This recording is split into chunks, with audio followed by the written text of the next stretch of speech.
helicopter information from the camera from the helicopter. We can have them beam that to us here, and so as a watch commander, you can have heads-up awareness of what's going on in the field, while at the same time being here in the station and planning around this table. So it's a very, very unique setup and layout for a watch commander's office. If you look over here, as Sergeant Lopez is here. Sergeant Lopez is in charge of all of our uniform employees, the ones that we saw on that board in there inside the war room. From here, sitting here, he's able to see your cameras. He's able to see our front door out there and watch our front desk, and then also able to look out that window through that office and be able to see our supervisors, our officers, where they are, and it's an excellent place for him to be able to command his patrol forces. This is our community room. This is the room that we have created just for our community. As you can see, we want them to feel welcome. This is theirs. We took pictures that we have gotten from our community. As you see, we have a lot of Latino, Korean type of influence. Actually, this little picture is just a little bit off. But the good thing is these pictures represent our community. In every way, we have tried to create an environment that made our community feel comfortable, because this is where they come for our community police advisory boards, for their individual community meetings that they have. And you have a room this big, somewhere over 1,100 square feet, 1,200 square feet, is just for them. It helps them to realize you're welcome. We're a neighbor. We're not just a police force. We're a neighbor that's welcoming you. We have multiple tables that we could bring out from our storage and put them in place in squares or in this kind of a format, like a school format. We not only entertain community police advisory boards and adult community members, we also run our youth programs out of here. We have, in a very short period of time, there's such a need for the youth to have something to do during the summer. We opened our doors and we had 80 DAP kids there from the ages of 8 to 13 that decided they wanted to be a part of the LAPD. Those are the kids that are going to grow up and be explorers, which are from 13 to 21, and those kids end up becoming officers. So we're not only recruiting for the next few years, but we also have kids that are making a difference in their community at their age, and they meet right here. Audio, visual capability here with a smart board that drops down from the ceiling. We've really made wise use of your money, the city's money in this Prop Q bond. So, and then also outside, as you can see, some stuff that had come in from the Korean Cultural Center here. Also some very interesting artifacts from the Korean Cultural Center here. Very, very nice, expensive, beautiful artifacts. Also here you see some paintings that were done. These were done by members of our community, kids. We have partnered up with a group called OLA, which is the Hearts of LA, and it's a grant-funded group that helps kids that are from inner cities become college students. And if you look here, this young man was 16 years old who painted this. 16 years old. And so we decided to partner with them and to use their photos and their paintings and their art to kind of rotate them as a way of their showing their art. So very exciting for them, exciting for us to partner with them. And then we also have an opportunity here when we built this to create a barbecue environment or a outside patio environment. This is the environment just outside of our community room. It's our patio area. We host barbecues, luncheons, times that allow people to come out and enjoy the fresh air. And we have a pretty significant block wall here, obviously. Just like anything, when we have a police station, we want to make sure it's a safe environment for people and also a little private. So if you come and you want to and be with us and you're concerned about some of your neighbors that may be not the most positive neighbors that may be concerned about you meeting with the police department, you're here in a very safe, confidential type of environment. And so you're welcome here. And this is very clear that the old police stations don't have these kind of community rooms and patios for just the community. This amount of square footage is just for you. This is Eric Bruner. He's one of our senior lead officers here at Olympic. Eric is one of those officers that is our liaison to the community. It's our responsibility to gather all the crime statistics, know the crimes in the area, know what's going on, bring in the resources we need to combat whatever problem we're dealing with. We also liaison with the community meetings, Community Police Advisory Board, and we speak, talk about the problems, and come up with solutions together. Not just us fixing the problem, but actually having the community out there assisting us. We like to look at it as really a team effort. It's not just the police department and community. We're neighbors, and we work together, and we really are making that work here at Olympic.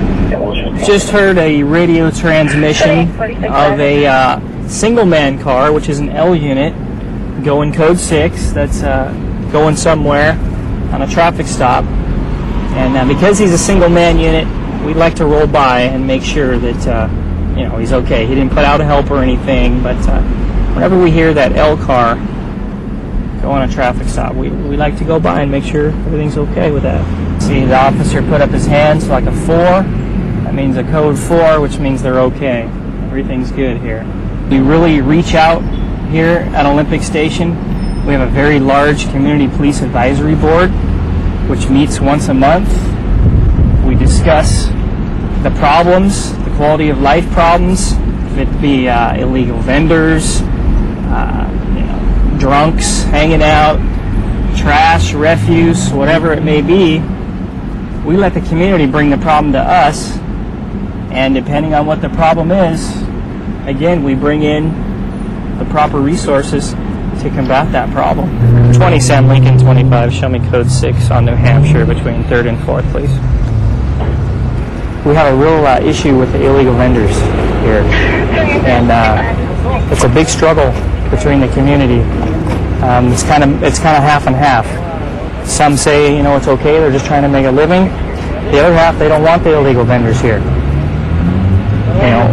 What they say is it's not safe, okay, it's not healthy. And then again, you have the other side that are saying they're just trying to make money. They're trying to make money for their family. So it is a Los Angeles Municipal Code. It is against the law. So we have to come out and we have to enforce it. Okay. I had never spoken to him before. I don't know this man. So I gave him a warning. I gave him a sheet of paper, which is in Spanish and English. It tells what the consequences are for illegal vending and what you can do, where you can go to vend legally.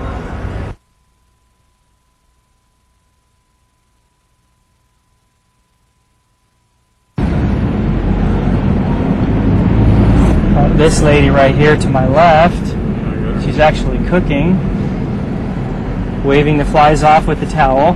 2876 shows code 6 and a 3rd and Norm V5, George Samboy 95. As you can see, all that fruit, it's not refrigerated. All my hopes for the future, for the city of Los Angeles, is that it keeps going in the direction that it's going. Crime keeps dropping. Violent crime keeps dropping. I think the citizens of Los Angeles have just as much right as any other city in the United States to a quality of life. And it would be great if the city of Los Angeles was not known as a violent place in the future. In the city of Los Angeles, There is an Amber Alert. when duty calls, the LAPD responds. We have a positive on the alert vehicle. Nada más te di 3 días para que quedaras aquí. Dije que no tengo dinero.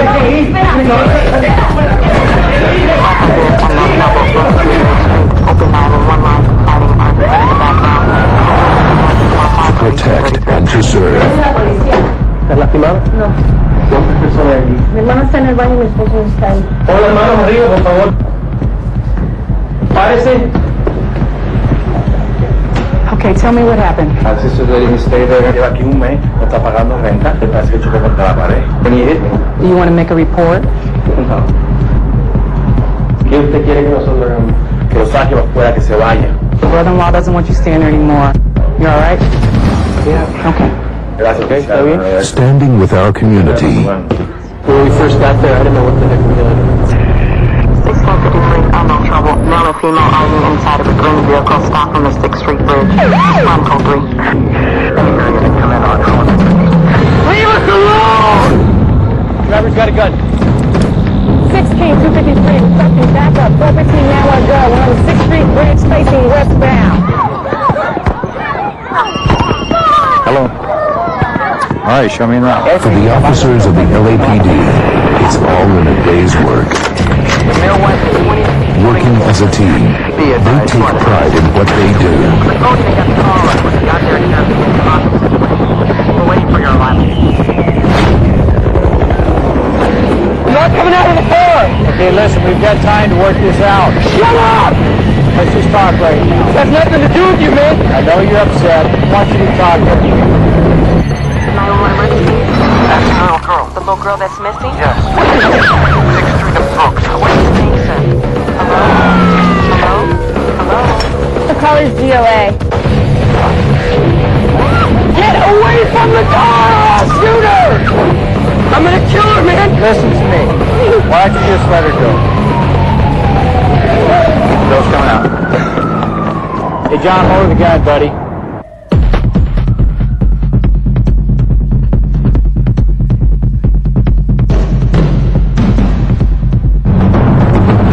Become a part of the team. The LAPD is hiring. Visit us at joinlapd.com.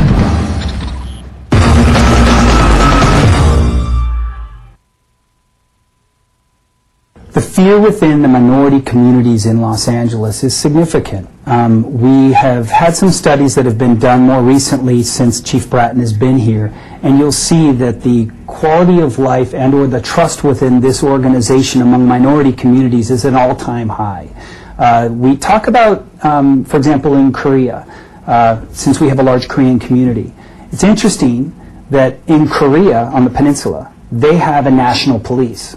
So if something happens in the southern tip of Korea, in the middle portion of Korea, they're affected by it. Because if they beat up somebody and they see that it's unfair, or they execute somebody, everybody's afraid. They think if their police department will do that, you guys will. And I frequently get calls from our Korean community who will say, hey, you had this big thing that went down. May have happened in Anaheim. May have happened in another outside agency.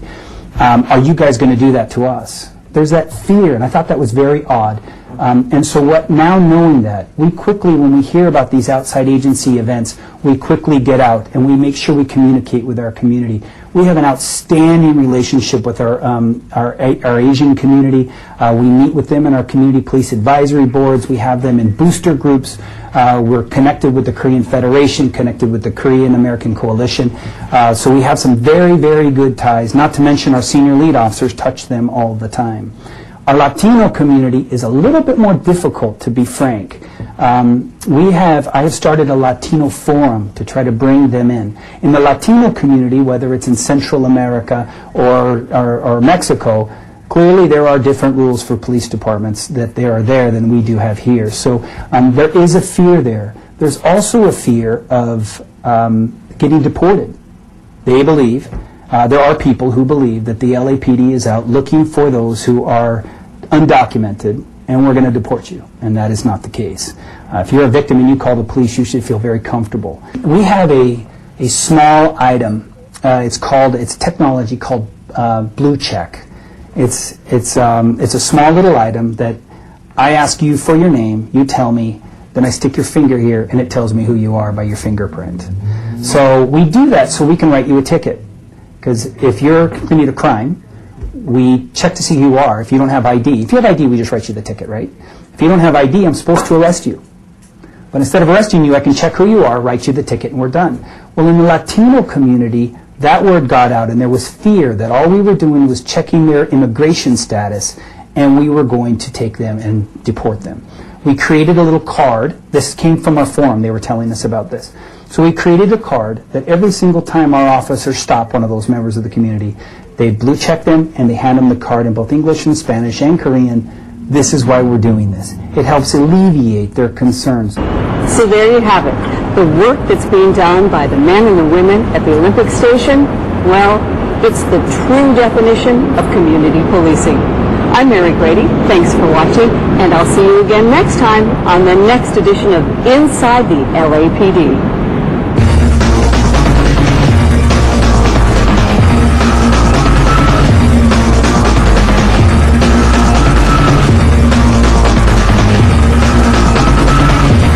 If you've missed any past episodes of Inside the LAPD, or you just want to see your favorite episode again, Go to www.lapdonline.org. Click on the LAPD TV logo to the LAPD TV page, scroll down, and you'll find Inside the LAPD.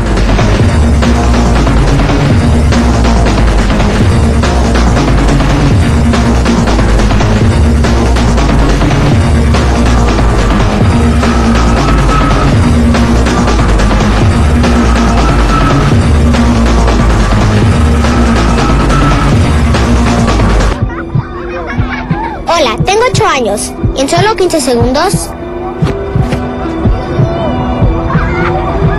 me va a atropellar un carro. Siempre voltea a los dos lados antes de cruzar.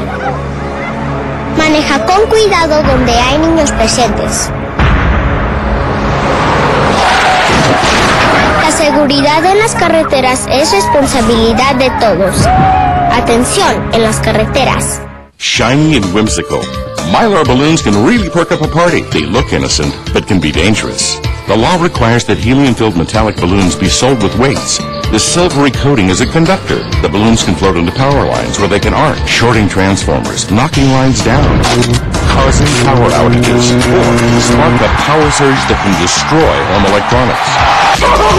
Last year in the state, Mylar balloons caused more than 600 blackouts. The TV you save could be your own.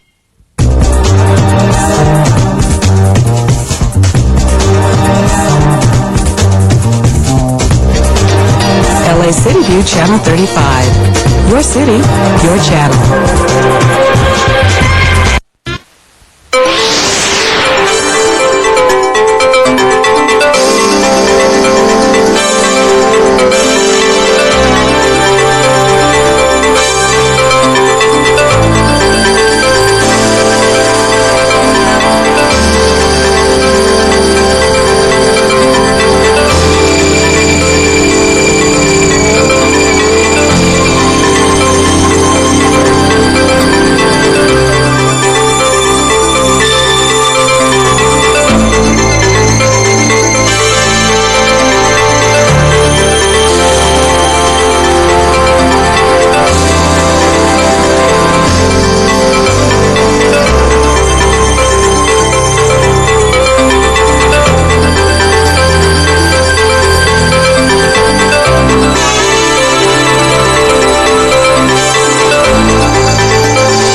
Here's our second quorum call for council members Alarcon, Cardenas, Han, Rizar, Koretz, Labange,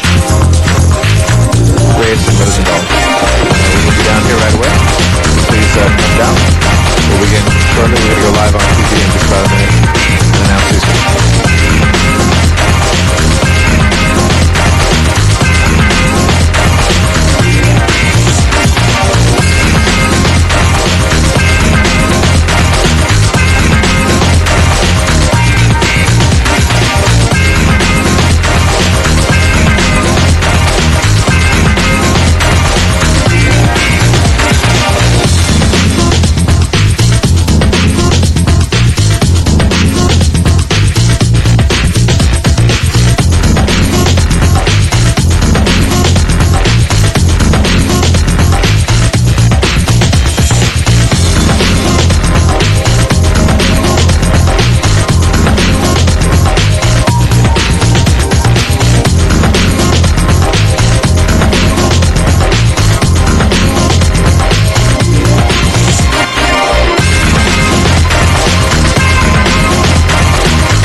Park, Smith and Zine. We're still waiting Mr. Alarcon, Mr. Cardenas, Mr. Lizar, Mr. Kretz, Mr. Krikorian,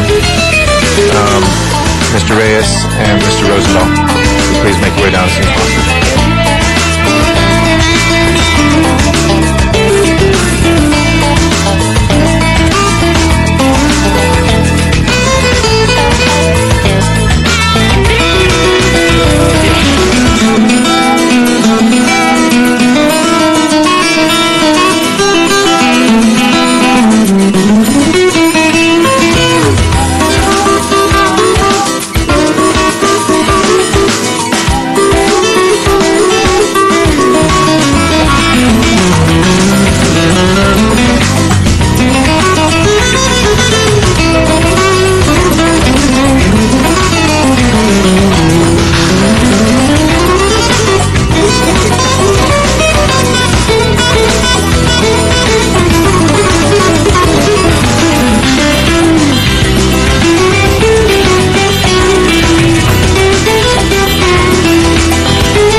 Now 10:15. If we don't get two other council members, we will adjourn for lack of quorum. Council members Cardenas, Weezar, Perez, Krikorian.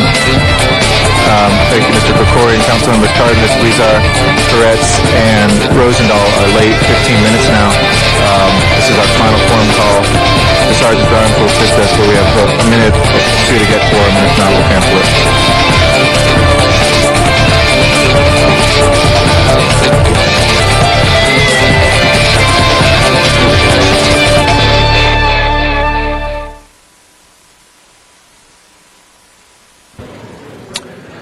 Good morning, ladies and gentlemen. Welcome to the Los Angeles City Council meeting for Tuesday, February 16th, 2010.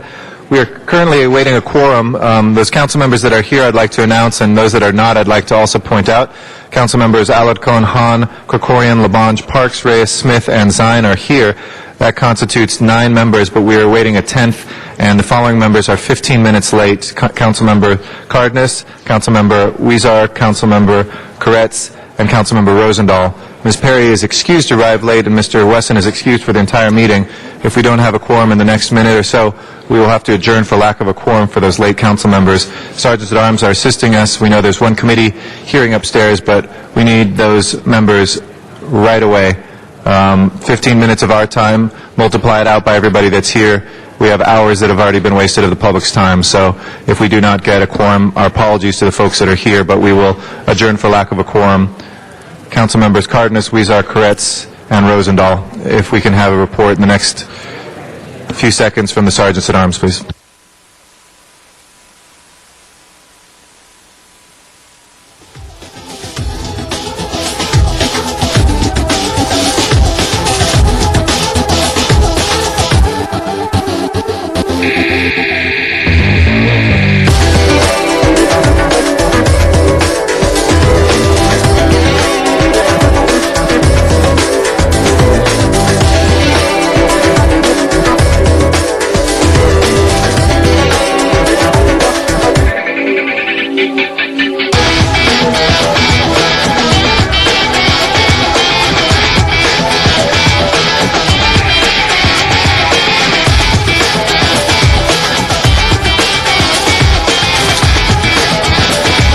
Having failed to reach a quorum today, it is 10:17, and Council members Cardenas, Huizar, Koretz, and Rosendahl are still not here. We are going to adjourn for lack of a quorum. Our apologies to council members. This is of critical importance during this budget crisis as well, even more than other times. And we have a number of proprietary general managers that are here today per a motion that Ms. Hahn put forward and others. These are people's jobs that are on the line, and I can't reiterate strongly enough the following council members, and if this continues, we'll have to look at censuring motions as well. There are these council members upstairs. I'd like the Sergeants at Arms, we instructed them already, Mr. Labange? No, Mr. Alicone's one of the ones that's been here. Sergeants at Arms were instructed to make sure that the the Energy and Environment Committee members came down with the exception of Ms. Perry. Mr. Rosendahl just walked in. Again, council members, it's now 18 after the hour. We will begin because Mr. Rosendahl is here, but 10:15 is going to be like a trigger here on out. 10:15, we don't have quorum, and our apologies ahead of time to members of the public who take time out of their days to be here, but in the spirit of not wasting your time in the future and making sure council members live up to their own responsibilities to be here on time pursuant to council rules, we will in the future make that a hard trigger. Please call the roll. Alarcon, Cardenas, Hahn, Huizar, Koretz, Krikorian, Labange, Parks, Perry, Reyes, Rosendahl, Smith, Wesson, Zine, Garcetti. 11 members present and a quorum, Mr. President. All right. First order of business, please. Approval of the minutes. All right. Mr. Labange moves. Mr. Krikorian seconds without objection. Those will be approved. Next order of business, please. Commendatory resolutions for approval. All right. Mr. Parks moves and Mr. Smith seconds without objection. Those will be approved as well. Mr. President, this is Tuesday, and there is the flag salute. Colleagues, if I can have everybody's attention one more time, we're going to begin, as was announced last week, somebody who was very close to this council, somebody who was one of us here in the chambers, suffered a aneurysm last week.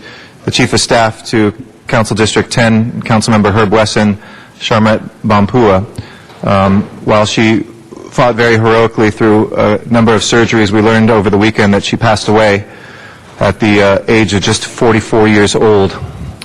And I would ask that we all please stand and observe a moment of silence for Sharmet.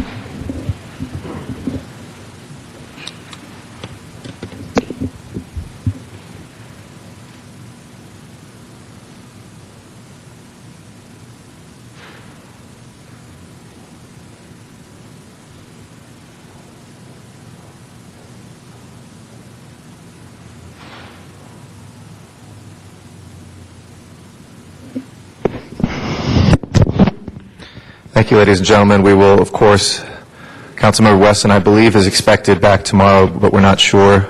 We will, of course, spend some time to remember her with a more robust remembrance, but thank you for that.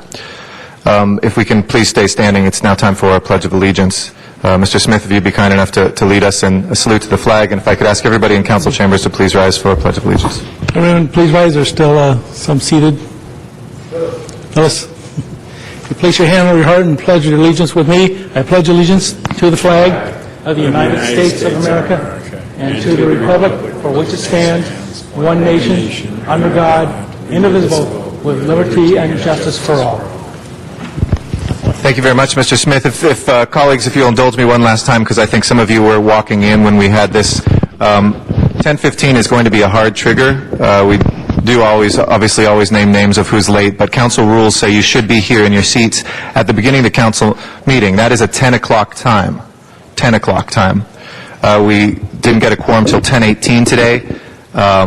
Willing to give a little bit of leeway because of emergencies and things that happen, and allows the public to have that same leeway to be able to get here and make sure they can comment and fill out their cards. But we did have the public here on time.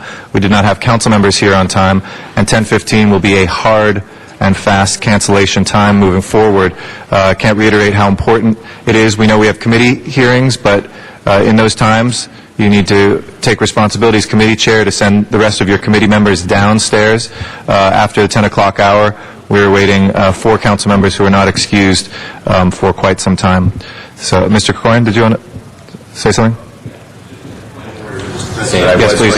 I was going to ask you how we deal with situations where some of us have been working since 8:30 and 8:45 this morning in committee. How will we deal with those sorts of situations when we have committee hearings that are set to begin at 8:45? Many of us who are not here on time were there because we were hearing matters in committee. How will we be dealing with those situations? I would ask committee chairs again to either adjust the time if you're consistently going over. And that is the prerogative of committee chairs to be able to make sure you do have enough time and kind of don't jam the council, in other words. But secondly, if you're a committee chair and it's 10 o'clock, release members to come down here. We tell the sergeants at arms to go do that. I don't want to physically have them come and bring people down, but it is critical you can have communications from the chair so your business goes forward, but the members do not need to stay there. To continue to constitute a quorum up there. We need the quorum down here. Okay.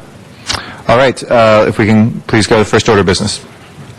Items 1 through 7 are street lighting districts notice for public hearing. Council should continue the hearings and present the ordinances on March 9th. There is a card on item 1, though. Okay, let's call one special for the card from the public. Any members wishing to say anything but 2 through 7? If not, we'll continue those without objection to the 9th of March. If we can go to the next items. Items 8 and 9 are items for which public hearings have not been held. 10 votes are required for consideration, and there are cards on both of those. If there's no objection to consideration, those are both before us. And 8 and 9 we will call special for cards from the public as well. Next items, please. On the supplemental agenda, items 10 through 19 are items for which public hearings have not been held. 10 votes are required for consideration. And on item 10, that is a duplicate of item 8, so no action is required. Okay. And we have cards... And, Mr. President, there is a request to continue item 17 one day to February 17th. Okay, without objection, we'll continue 17 for one day. And we have cards on 11, 12, and 14, and 16, looks like. Correct. Special for cards in the public, and I'll call 11 through 14 special as well. Any... if we can continue... if we can hold 18 and 19 on the table as well, which leaves us with 15. And, sorry, I'll call 15 special as well.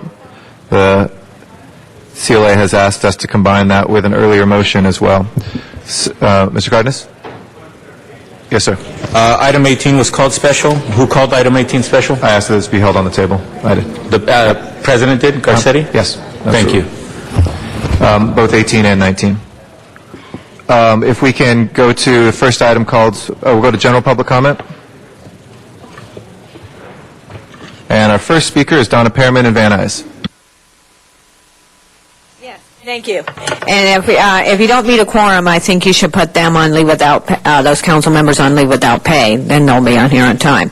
Anyway, Marion Fogler couldn't be here because she's not feeling well, but she'll be back.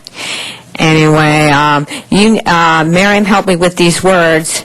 So anyway, you need to stop letting the CRA take money from the general fund and make sanitation its own territory like DWP. I am Donna Perriman. Howard Jarvis brought us Proposition 13 to stop the agency CRA from using all our property taxes. That's why we had a tax revolt. If people pass taxes, can always be repealed, but not from the CRA steals our money. Need to put a lid on spending. You can't revert money from our city services like police, fire, sanitation, important city services. Property tax that goes into the general services go instead to the CRA. Howard Jarvis knew that. So 50 years ago, so did Paul Gann, Ernie Bernardi, and even Nate Holden. The city employees will not go back to the negotiation table. It won't happen. It's not right to have so many layoffs, especially now. Is the mayor really getting a new plane? The city employees will give no concessions. They are spending millions of dollars on the CRA Grand Avenue project. Mrs. Perry, you let that CRA waste a lot of money on a project. It's never going to be finished. We need to keep the money used for its city services. We need to unfreeze the property tax increment money to save the city, not to be used on CRA projects like condos with a small percentage going to affordable housing. It's not right to ask the city employees to do furloughs, work for time off instead of pay, take away cost of living. These are hardworking men and women with families. Our city will suffer when the city services that people need go down. It will hurt the whole city. And I would think that you should do a quarter sales tax increase, save the city. Any more would hurt the economy, but all would help instead of just a few. Thank you.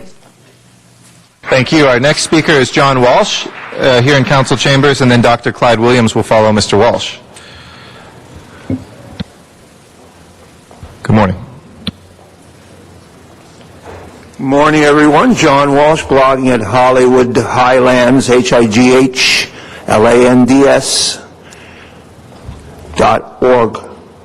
You know, I've been accused of being abusive at the last meeting. I want to know what I said that was abusive. You didn't hear any F-bombs from me. I talk like a choir boy. In fact, I made a statement that I want damaging information from the mayor about criminality concerning members of the city council, and I've asked the city council to give me information on criminality concerning the mayor. And guess what? The mayor's people came up with something for me, and I'm making an official accusation that will go to the DA. It concerns Mr. Tony Cardenas, who has been making phone call after phone call to DWP to get two of his friends jobs at DWP. The positions are as a lineman and as a warehouseman. I want Mr. Cardenas to know that that's a crime. Now, they're not paying attention to this, but Steve Cooley is, because Steve Cooley is running for Attorney General. I'm telling you right now, if you go to HollywoodHighlands.org, and incidentally, you will find all the information. You will find information concerning Herb Wesson. Herb Wesson, on the other hand, we want to run for Congress. It isn't all of you up here or corrupt. It's just people like Mr. Cardenas, and you better realize you cannot call DWP and get jobs for your friends. In fact, there will be an investigation of what went on. Triple homicide close to the mayor, one of his allies. Look at our website, HollywoodHighlands.org. Goodbye. Thank you, Mr. Walsh. Dr. Clyde Williams is next. After that will be Arnold Sachs. Good morning. Dr. Clyde Williams, 4115 Barrett Road, El Sereno, Northeast LA. I just came from the Fire Commissioners Board meeting. Hey, you better have the CAO tell them what the percentages are that the LA Fire Department control and how they need to have shared sacrifices, because they're totally unaware of what's going on over in this chamber, just across the street. So, it's a real problem. We have a lot of expenses that are being incurred even as we speak. There's street furniture that's going to be used for other things. There's going to be this money, all reallocated over the next few months. However, please don't reallocate what we have saved in the neighborhood councils for real neighborhood projects, not the street furniture revenue stuff. So please keep the neighborhood councils and keep them well funded in the same proportions as, say, the LA Fire Department, because we can do more than they can. We're also going to be looking at their entire reallocation of resources, because they have some idea that they don't have to reallocate resources because all they do is complain that, well, city services, that is safety, is going to be impaired. Yeah. During the next 3 to 4 years, they haven't even figured out that in the fourth year, 13-14, there's not going to be any money left after what's already been saved and increased over the last few months and during the next few months. So please save the neighborhood councils and look to the LA Fire Department. Maybe it would be a good candidate for public-private partnerships. It's done in other places. Thank you. Mr. Arnold Sachs is next. After that is Arcelia Rosas.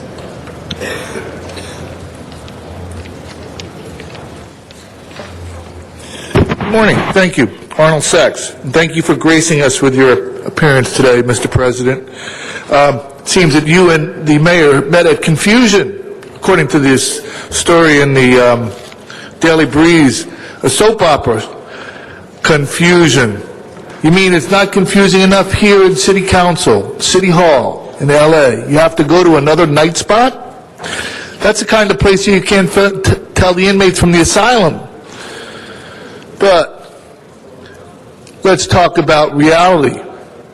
Let's talk about the people that are going to march up here and talk about how their jobs need to be saved, but they weren't here when people were talking about the excessive spending by the City Council on all the special event fees. It only took the head of the Budget and Finance Committee 10 years to figure out that there were events going on at LA Live and the Coliseum that were being overextended with personnel, spending excess overtime. 10 years of events. The City Council has spent your legacy. That's where the money is. That's why it's taken so long. That's why you're in such deep debt. For 3 years now, you've heard budget crisis, budget crisis, budget crisis. One person's been laid off in 3 years of budget crisis. We got plans at City Council. Our City Councilmen are moving. The only thing they managed to do is make it through the third term limit that they wanted in the first place. That's a real congratulatory. You should all get pats on the back for that. As far as this crisis, hey, it's not our problem. We'll be out of office. Oh, unless we move up to higher office, where we can bring our leadership skills to bear there. If you have a prayer, better start reciting it. Arcelia Rosas is our next speaker. After that is Jimmy Francis.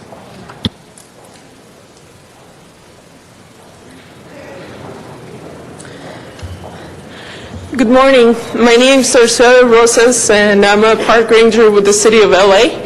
I'm here on my own time, and I am also a citizen of the City of LA. What I want to speak is to mention that we are also important in Rec and Parks. We are peace officers. We are firefighters. We are interpreters or public educators. We have a lot of important roles, and speaking for myself, I've been on the mounted unit for about 1.5 years. I currently have a lead position there, and it's unfortunate to say that if I'm let go and the other rangers are let go, just like it was proposed, we would suffer tremendously. Our department has gone through major cuts in previous years, and we haven't been able to hire. It's just it would be a shame for our department to go through more cuts, and I please ask for your consideration when it's time for you to decide for these critical decisions. Thank you. Jimmy Francis is our next speaker. Thank you very much, Ms. Rosas. Are you hinting to me that I should start giving up the idea that I'm going to use... And then after Mr. Francis is Alice Goff. Good morning, City Council. My name is Jimmy Francis. I'm with Urban Forestry Division. My title is Tree Surgeon Assistant. I've been here for the last couple of weeks trying to save our department. We have some dedicated workers, okay? And I talked to a couple of city council members about biofuel, and they asked for some information as far as about biofuel. I'm going to read some of it here. It's a new technology being developed in Naperville, Illinois, outside Chicago, make it possible for use yard waste to fuel the city's fleet. The biomass gasofuel was developed through the partnership among Packard Engineering, Argonne National Laboratory, Naperville, and the College of DuPage. Northern Illinois University and the University of Illinois are also and developed the project. 12-foot high machine used products such as wood chips from municipal tree trimming or corn cobs and stalks left after harvest. That's why it's dubbed the stock stalker. The bio-waste is converted into carbon monoxide and hydrogen, then undergoes a series of heat exchange to become a mixture called synergies. The next step is to use the gasifier to create environmental friendly fuels such as hydrogen ethanol. Naperville plans to use the gas fuel to add a new green fuel depot in the village, possibly soon as next fall. We have tons and tons of wood chips. We chip wood every single day. We can use this to fuel the city, city fleets, also make money for the city.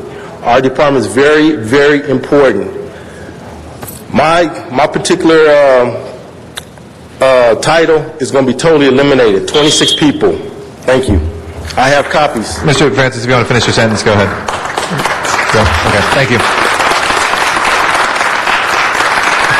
Alice Goff? Alice, if you're looking for him? You can pass? Okay. Sean Murphy and Van Nuys is our next speaker. Yes, good morning, City Council. Good morning, City Council. You know what?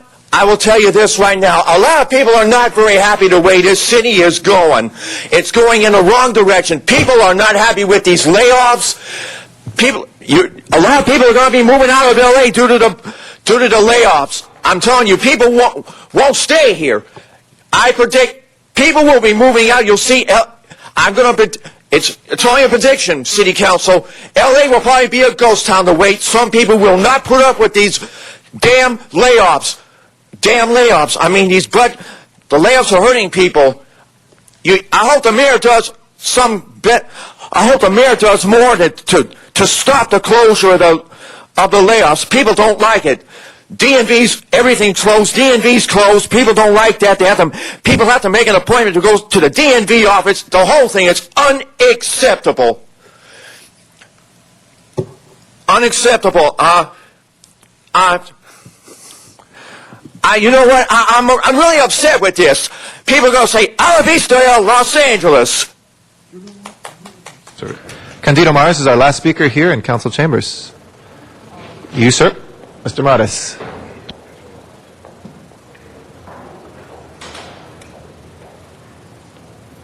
Good morning, Mr. President and council members. In December, I stated that we were going to have difficult times in regards to our budgets and layoffs. And I said that we had the talent and the ability within this council and the mayor's office, but that we have the desire. We have a bunch of individuals here, some great city workers that we could save every one of their jobs. The Department of Water and Power puts out about $52 million in contracts for trimming trees. Everyone, with a small percentage of that, every one of these jobs could be saved. So I'm asking you, Mr. President, council members, to do the right thing, and hopefully we'll be able to save these wonderful men and women's jobs. And thank you very much for all the hard work you do for the city. Thank you very much, Mr. Maris. We'll go to the items called special. Item 1 is the first. John Walsh you'd like to come forward on item number 1.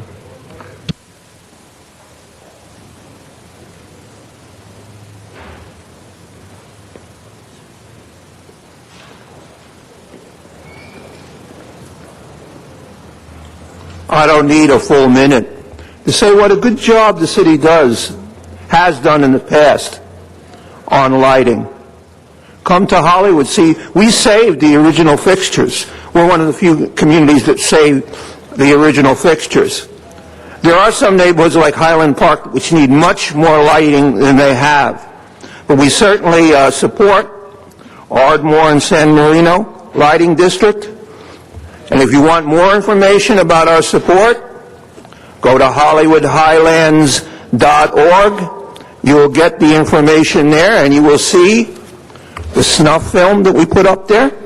And we want to say, these are the workers, they do the job, they do the lighting. Forever, 100% behind the workers.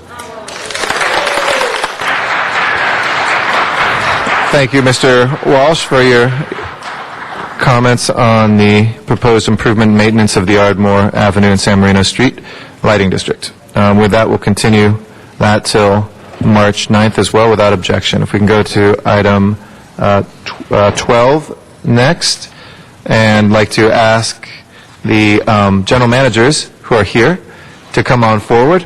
We've got the, I don't know what, dynamic duo, terrific trio, is that what we call you all? Of general managers of the proprietary departments that are here. Mr.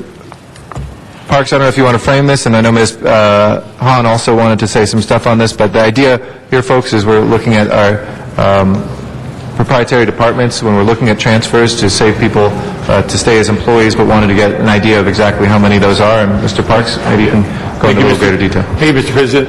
You may not be aware of the previous discussion we had in council, but during the discussion regarding different departments' budget issues and also the movement of people to special funds and proprietary departments, there was a lot of confusion as to what might be available in your departments, how many positions.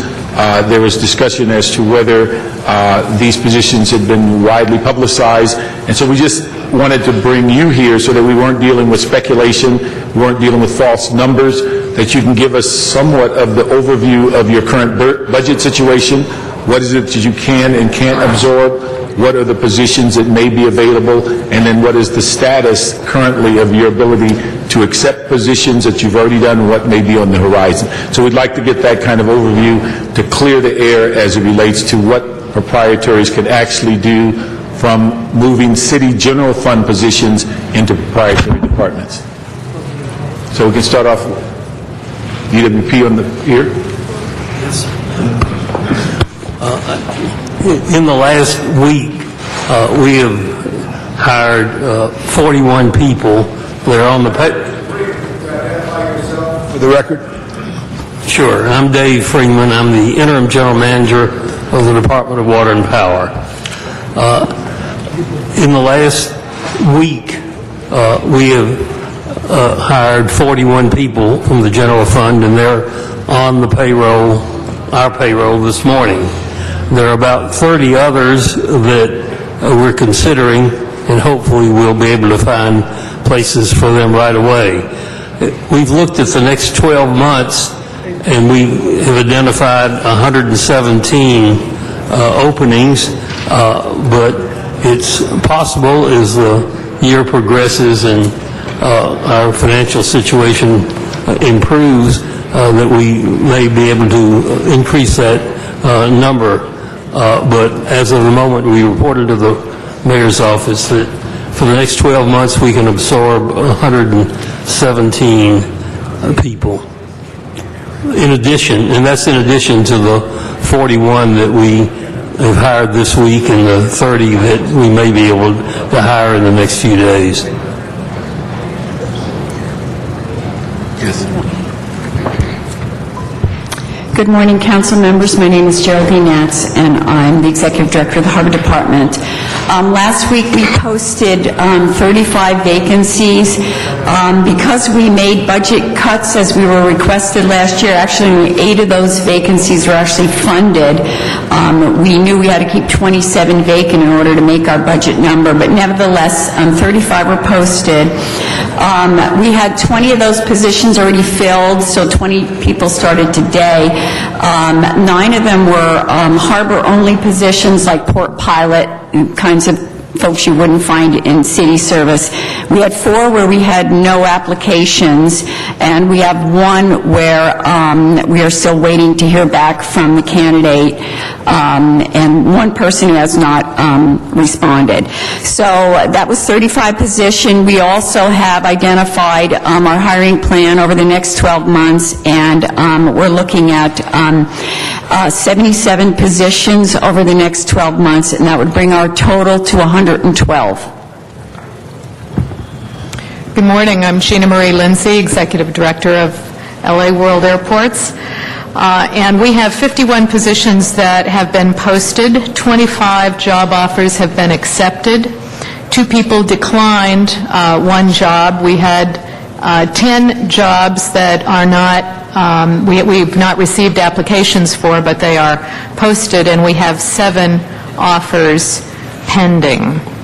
Now, we have looked at the next 12 months, and we're projecting a need of 42 additional people for backfills. 20 of those will be airport-specific jobs that, as in the harbor, are not job classifications or functions that you find in the rest of general-funded city government. However, 22 of those 42 anticipated positions we do think could be filled by general-funded positions, and that would bring our total to 73 that should be available over the next, either now or over the next 12 months for qualified general-funded employees. One question that was also asked, and maybe each of you can respond, in going through this process, have you had an opportunity in discussing with potential transfer employees what the impact on their seniority and the impact on their pension might occur in moving to your departments? I don't think we've had time to thoroughly pursue those discussions. Quite frankly, we certainly will.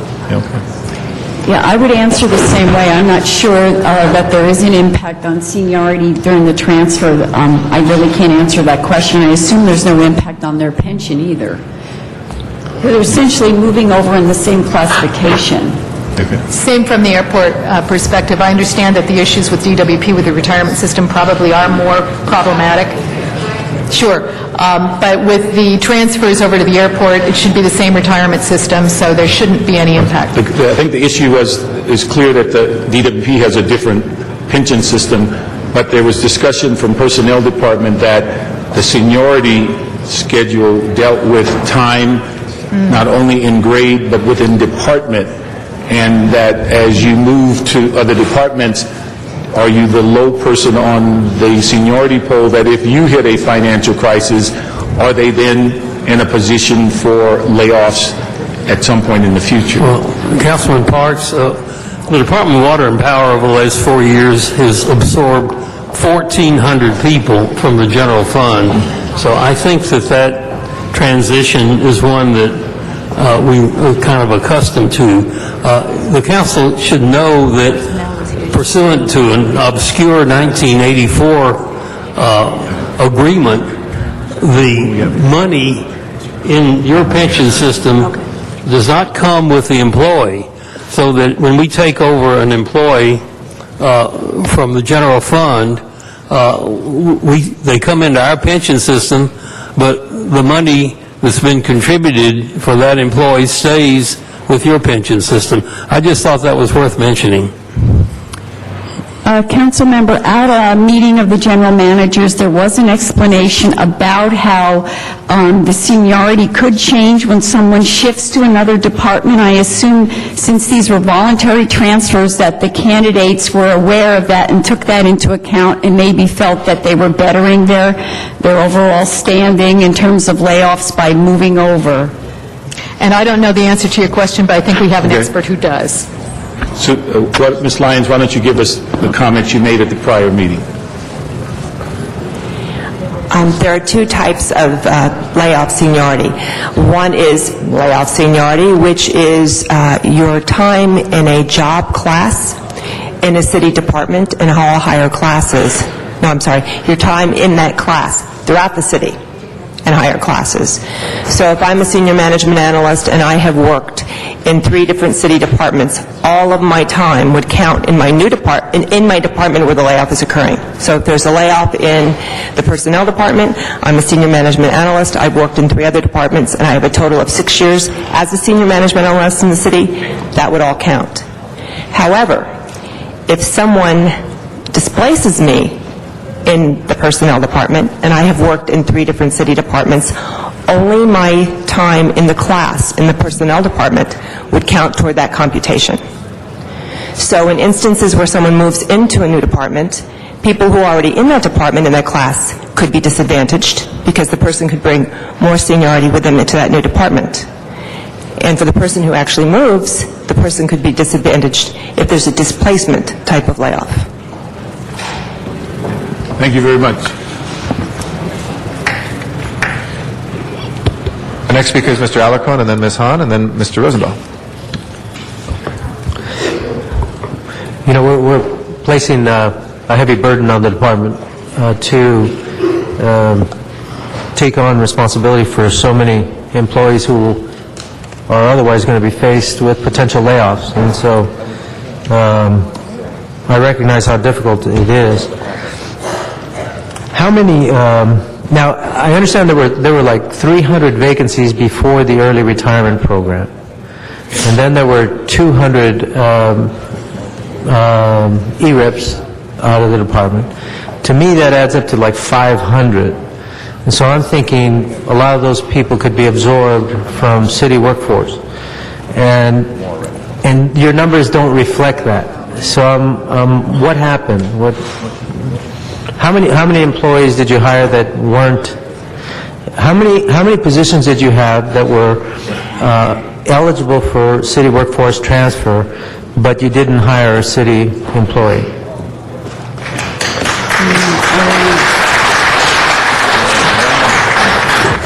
I don't know why they're applauding. You haven't even answered the question, but From the airport perspective, there are vacancies that are technically on the books that we do not feel need to be filled at this point, so we have not recommended hiring because we were really overstaffed before. Our traffic has gone down significantly, so we are trying to staff appropriately. In other words, we are not filling every vacancy that we have.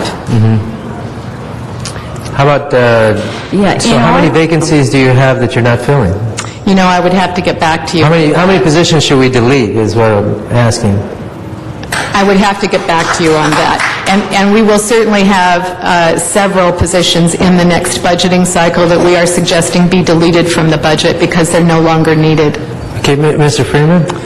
Well, as you know, my department has been criticized for too many people, in the past, too many people wanting to leave city jobs and coming to work for DWP.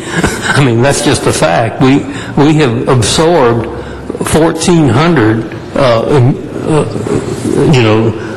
general funded positions at DWP over the last 4 years. It's a rate of several hundred a year. We are filling every vacancy we have. There were not, our bargaining unit ended up with a different agreement than others, so that... Again, the question is, how many vacancies that could have been filled with city workforce people are you using other folks? You're hiring outside people. As far as I know, not any. But now, I also understand there were 3 contracts that were issued by DWP that could have been absorbed by city workforces. Is that the case? I'm not aware of that, but I'll take another look at it if that's true. Well, I know I'm not aware of that. Yeah, and now on the tree surgeon issue, have we overcome the difficulty that we're having with the state guideline regarding the amount of hours worked in proximity to power lines? I've talked to my staff, and I think that with a training program, we can probably absorb the tree trimmers. They are not in my numbers because I wanted to be very conservative about the number. Is there anything the city council could do to try and expedite that process? Like, can we get a special exemption from the state to allow for this hire given the economic crisis that we're in? My information is that we need to retrain the people. Well, you need to retrain them under the current guidelines, but these are guidelines. I don't believe they're in statute. So it seems to me that we might be able to get an administrative... I'll take another look at it. My people think they need to be retrained, not because of a statute, but because they need the training to be able to do our kind of work. No, believe me, I understand, because they're working with, in the context of power lines, and they need to have special training, but I'm talking about expediting it so we can avoid layoffs. I'll check if there's anything holding it up that you could do anything about. I'll get right back to you. I appreciate it because I don't know if we're getting the message. I understand you want to maintain quality, but I think city workers are quality workers, and you can maintain them as well. So I'm just hoping to see better numbers. Yes, sir, and so do we. Our workforce is made up in significant part by people that worked for the city before. We're proud of every one of our employees. We welcome all the folks that we can absorb, and we're going to work with you on the tree trimmers. Thank you. Well, okay, thank you. Thank you. Ms. Hahn is next. Thank you, Mr. President. And I kind of wanted to follow that same line that Councilmember Alarcon was taking us on. And it refers to something that I did last October when we began to realize that the city's cash flow issue, particularly with general funded salaries, was in jeopardy. And I asked the CAO with the CLA to look at the harbor, the airport, and DWP to specifically see if there were projects or services that you might look at using, general funded city employees for that work. And I know, David, you just answered a little bit about the line clearing project, but what about the harbor or the airport in terms of landscaping, waste management, project management? Have you taken a good hard look at those kinds of services to see whether or not you might be able to use general funded city employees for those kinds of projects? Yes, we have done that. As a matter of fact, it's only probably in the last 2 years that we have been using city tree trimmers because we used to have a contract. Similarly, we just terminated our contract with our building services manager, and we've taken that work in-house and are doing that with city employees. So in every area where we can, we have done that.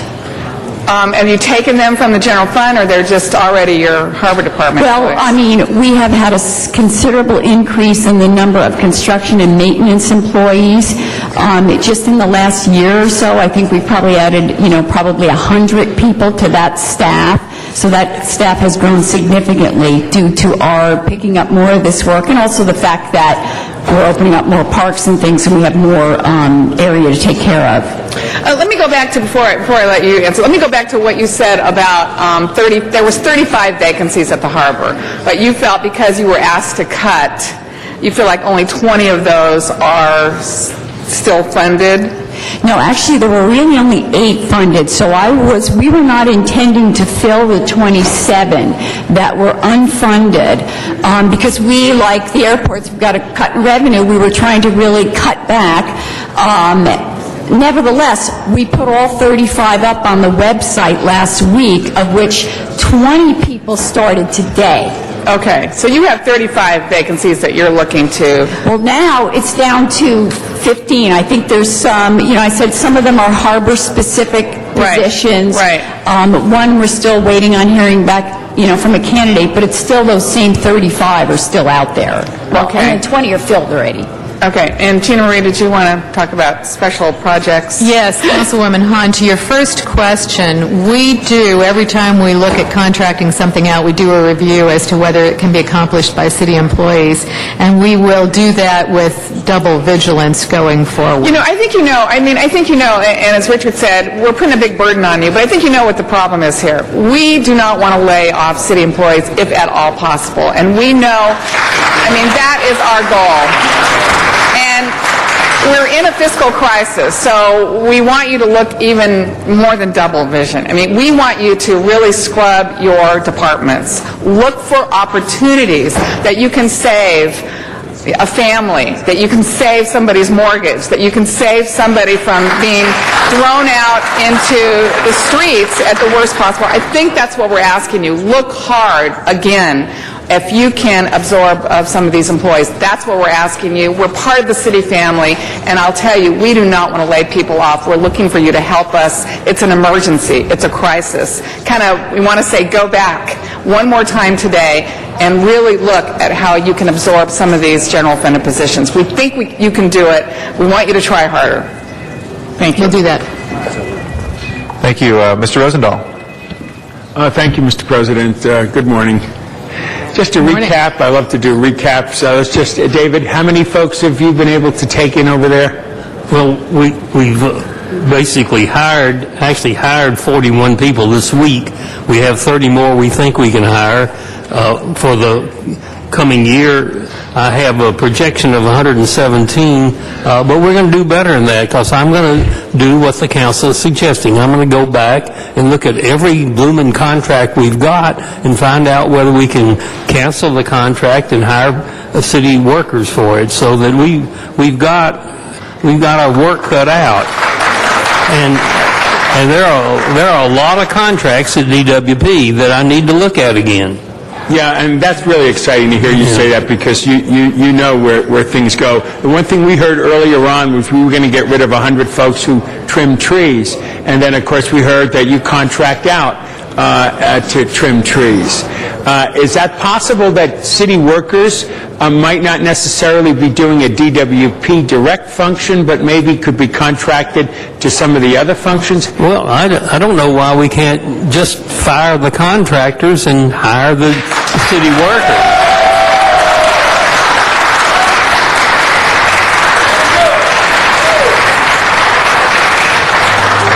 Well, you just got my vote, Mr. Friedman. Whatever you can do in getting back to us about contractors versus our employees. And I've got a lot of witnesses here, too. Obviously, we would like to see a city worker not only land directly on their feet, but also continue to provide services that we so desperately need. So please get back to us with how many contracts you think you can break in. Yes, sir. That'd be very cool. Dr. Nat, the same thing. We were talking about all kinds of great things at the port. You do a lot of contracting out? Yes, we do. And do you think there's a good possibility we could not contract out but hire our own city people? I have to say, Councilman, that we've actually been doing this for the past year, and some of the examples were ones I just mentioned, so that's a continuous process. I can't say at this point if there's any more, but like everyone else, I'll go back and look. Very good. And Ms. Gina Marie at the airport. Councilman Rosendahl, to your first question, we have placed 25 people in the last 2 weeks, and we have 7 offers pending. And to your second question, we are pretty rigorous about reviewing our contracting opportunities, and yes, we do have a lot of work that is done through contract. However, we can be ever more vigilant. Okay, well, we look to all three of you coming back with those contracted relationships, see how many potential jobs we could have so that our city family can stay intact and continue to provide services. Thank you very much. Thank you. Mr. Reyes. Thank you, Council President. First, I want to thank you for being here and offering such support and hopefully more news and better news in the future as you come back. The Council, back in 2006, this body approved what's known as the First Source Hiring Ordinance. It requires recipients of city service contracts to anticipate the number of employment opportunities those contracts will create and allow the city, through its employment referral services, 7 days to fill these positions. So in essence, we're offering Los Angeles residents a first opportunity to be hired given the contracts that exist with the city. We did not go to the proprietary departments, but it's something I wanted to pose to you. We approved it in 2006, and we started implementation this year. So now every department who has a contract is supposed to go through that process of making sure that we can hire locally. But here we have a dire situation.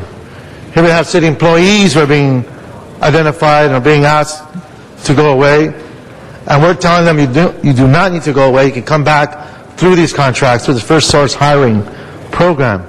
Is that something that you feel, as managers and directors of respective departments, that you can implement formally, so that way it's not just an informal process, maybe we have these positions, maybe we don't, but actually formalize a structure that hires those individuals based on the contracts you do have, and you can use this ordinance as a model? Councilman, our board did adopt a first source hiring program. We also have a contract with the WorkSource Center, and I have a recent report from our workforce development group in the port, and I can send that to you and indicate what we've been doing in that program. Great, but when it comes to shifting and looking at bodies now, individuals, human beings from Los Angeles, it's a different structure, it's a different process, but is that something you are willing to adopt or look into to allow for this kind of access? Well, I guess I'm not sure what you're referring to. I mean, we do have local hire requirements in our contract. For example, I know right now I've got 643 residents of the city of L.A. working in construction jobs in our port. Right, and that's one program. Okay. But now we have individuals who are being asked to leave. Right. Can we shift them into those kinds of programs to make sure the contracts that you'll be getting, they'll be identified as a high priority? Councilman, the airport also has a very robust first source hiring program. It has, as you identified, been primarily focused externally and on helping tenants and contractors that do business on the airport to be able to find LA resident employees. We'd be happy to take a look at whether there's a way that we can look at that program helping in this situation. Thank you, appreciate that. Thank you. Mr. Weezer. Thank you. And Mr. Freeman, this morning at the Energy and Environment Committee, my motion to look at moving over some of the proposed cuts on tree trimmers in BSS to a contract at DWP was continued, but we understand that one of those contracts expires June 30th, so it fits in line with some of your thinking about looking at this intently. Are you familiar with what's going on in that process, and do you see any challenges? Yes, sir. I think that there's no contract that we have that doesn't have a cancellation clause in it, so I think it's just a matter of our being able to retrain the existing general funded workforce and bringing them into DWP, and it might take more than a day or two to get that done, but it doesn't have to take a year, it doesn't have to take months. We need to get after it as though people's lives depended on it, because that's what we're talking about. And so I'm going to go back and sit down with my folks and make sure that we're not just talking a good game at the council meeting, but actually get the job done. Yeah. So other than retraining, do you see any other challenges that your staff has? Well, apparently there's some legal inhibitions that I'm not sufficiently aware about, but, I was taught to act on this proposition. Don't ask permission, ask for forgiveness. I like that. And are your reports, do we get a written report on this item? Anyone? This wasn't a written report, it's an oral report, correct? Yes, sir. Okay. Yes, sir. And it actually, I heard, these are some numbers that I heard for the first time, and they help in our discussion tremendously, as opposed to us just speaking vaguely about what we should be doing. We all want to do this, but you being here and giving that information really helps out. Can I ask if you could forward to our council the numbers you just gave us right now, because we heard it verbally today, but as we go forward and continue to debate and discuss this budget, referring to a document that has these numbers can be very valuable to us. Thank you. Thank you, Mr. Huizar. Mr. Labange. Thank you very much. If I could ask Phyllis a question on this. When an employee who works in this building, let's say, and a department gets laid off, if they get laid off, and then they get an opportunity to go to Water and Power, but the employee that's still there would rather go to Water and Power, what happens? Would you mind saying that again? Yeah, I work for Public Works. Right. And I got a job now, Water and Power, because I got laid off at Public Works. But I know if I go to Water and Power, there may be a classification that puts me in a different category. And the person who I left behind at the 2nd Street Yard in Public Works says, "Hey, Tom, I want to go to Water and Power, and I got 17 more years of service than you." Can he bump that person out? No. If I'm following the scenario, I think what we would hope to do is before the Public Works employee was laid off and put on a departmental reserve list or a general reserve list, we would hope to get that person transferred first, or someone transferred first so that we don't have to have a layoff. But don't you think that could be a reality, though? Because I know that people have, I worked at Water and Power, and it's a tremendous place to work. It's a tremendous operation with the power and the lights and the energy that it brings the city. But at the same time, I could see there may be some hiccups in the, because I'm not an expert on civil service. Right. If the employee was laid off from Public Works, that person is either on a general reserve list and a departmental reserve list. It's very difficult for Water and Power to reach that person off a general reserve list unless there is no other civil service list. That would be the only way to reach that person. If the person who had the 17 years of service, that would require a lot of intervention. It would be us knowing that and getting that person transferred to DWP, Okay, well, I would just and say, I then would bring like the to ask departmental personnel, reserve just back. look at that, because I think that could be some of the challenges where people may want to take and exercise their careers there. I want to ask the department general managers, you all have websites. Is there a web page that gives this information out, so all personnel has a web page that gives this information out on a daily basis? Yes, we do have a web. Okay, good. And also, your boards direct you sometimes to worry about your overhead, correct? And overhead is a real problem. I love city employees. I love that seal on the top of your hat. Okay, but we are in a challenging time, and I don't want to fool anybody that we may have to come back to someday to downsize our government, because the taxes haven't come in here, because the whole world has been crushed. But this is very challenging times, but this is what we want your department and other departments to look at, to try to get people who are dedicated to serve the people in a civil service role, which is so key. But I hope we can find everybody's a spot, but reality sometimes isn't always there. So we should take advantage of this, but I want to make sure personnel is equipped and staffed enough to handle this challenge that is coming your way. Thank you very much. Thank you, Mr. Zine. Thank you, Mr. President. A couple questions. When we have city crews working a project and there's a change order, we don't get charged extra money because they're city employees, correct? Where outside contractors, a change order, it increases the cost we're going to pay for that particular project?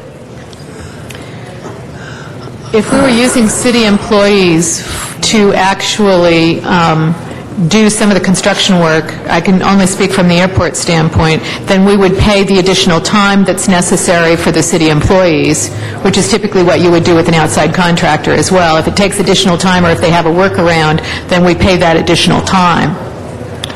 Would it be cheaper having the city crews do that with change orders? Because I know change orders have become a huge issue, than having the outside contractors and the charges that they tack on to the low bid? Because I think with city crews, we don't get a low bid or high bid. We have city crews do the job at the rate they're paid to do the job. And if it takes them 5 hours or 8 hours, they get paid to do that job. Whereas outside contractors, and I know there's a big controversy about MTA currently with the bids and then the change orders, et cetera, saving money and stretching those dollars for the construction using the talent of our city crews, whether it be at the airport or harbor or water and power. Because it seems to me that when we go to outside contractors, it always comes in a low bid, and I've never seen a low bid that finally completes a project without some kind of change orders that jack that price up.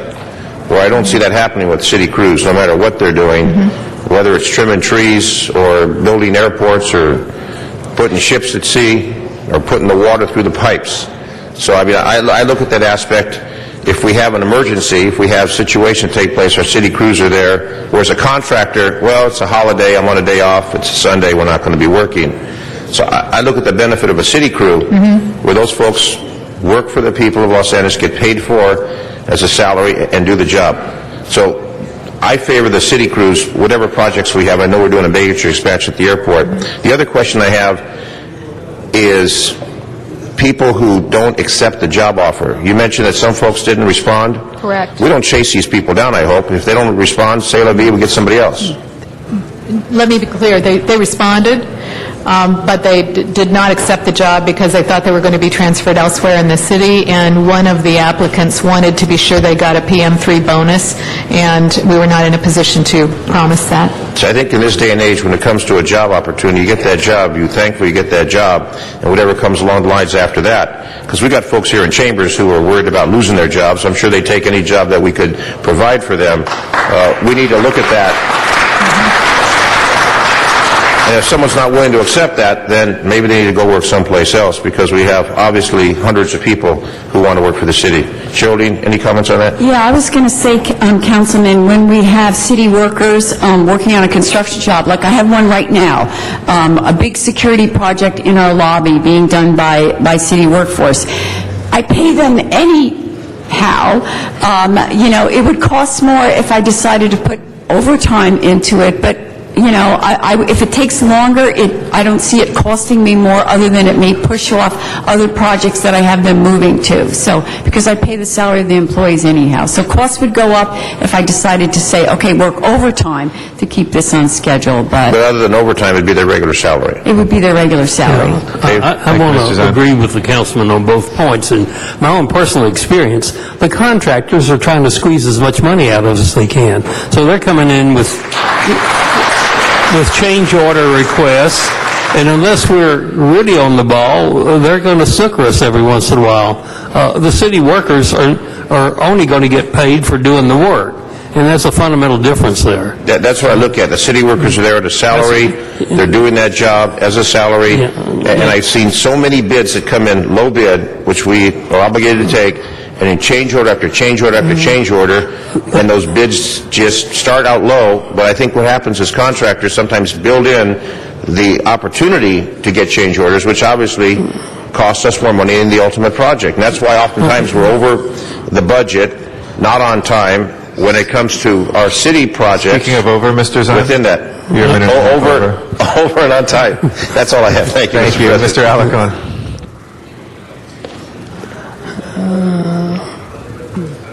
Mr. Alarcon? Oh, there you go.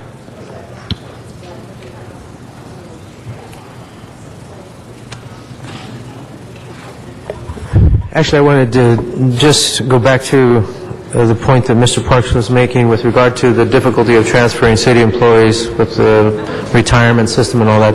But if we can create contractual relationships with Department of Water and Power, then we can avoid all of that, because they can maintain their city pension, not take on the higher wages at DWP, and yet stay within their department to do their work. When I talked about I don't believe this requirement that tree surgeons work around power lines is in the statute. I believe it's a guideline, and it's probably coming out of OSHA. So if there's any way that 5 council members who used to work in the legislature can be helpful, I think we might be able to get some kind of exemption to not avoid the safety issues, because those are real. We don't want tree trimmers cutting electrical wires and perhaps cutting their life short in the process. But many of them do work, they have worked around power lines, and that's not to the extent that the guidelines require. So it's just a question of how do we get an appropriate exemption and expedite their training and get them back on board. So again, I say that if you need us to make phone calls to the right folks in Sacramento, I think you have 5 or 6 of us, counting the mayor, who would be happy to make those calls to keep people employed. Thank you, Mr. President. Appreciate the offer. If we need it, we'll certainly come back to you. Thank you. Thank you. Ms. Hahn is our last speaker on the queue.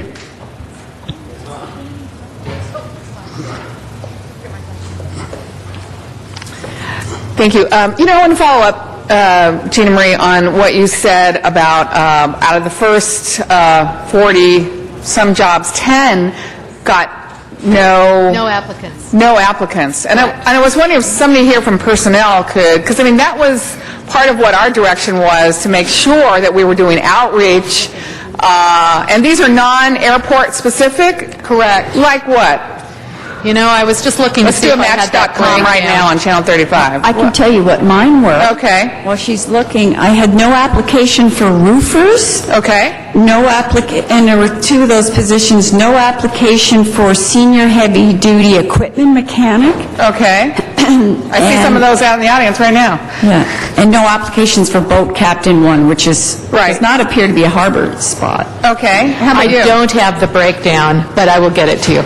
Well, you don't need to get it to me necessarily. Okay. What's the breakdown here? Because I think that's part of what we're frustrated about. We've asked them to step up to the plate. They've stepped up to the plate, and 10 non-specific to the airport positions were not responded to. Where's the breakdown? We sent notification first of all, to employees whose positions were threatened. And if there was an adequate number of those individuals for a candidate pool for departments, that's where we stopped. If there was not an adequate candidate pool, we sent it to everyone in that class in the city. And the reason we made that decision was we were trying to make this manageable to have it occur in a week, and we recognized that departments, as it was, they ended up having to screen in the end over 1,800 applications citywide. So it was a monumental, it was a monumental effort on their part. And now we were collecting these numbers all weekend long and taking a look at them. And this morning we're getting back and we're looking at who else we can contact to immediately refer them. Are you getting good feedback from the general managers on this issue? I have feedback. I have all the information. You got it from Gina Marie that said 10 people didn't respond. That's correct. Okay. And we're working on that now to get those people in those jobs. Okay, because some of those that Geraldine just mentioned seems to be those are, heavy mechanics and roofers. Right. Although there are not a lot of roofers in the city, we need to reach out and make sure every one of them got notification. That's what we're doing now. Okay.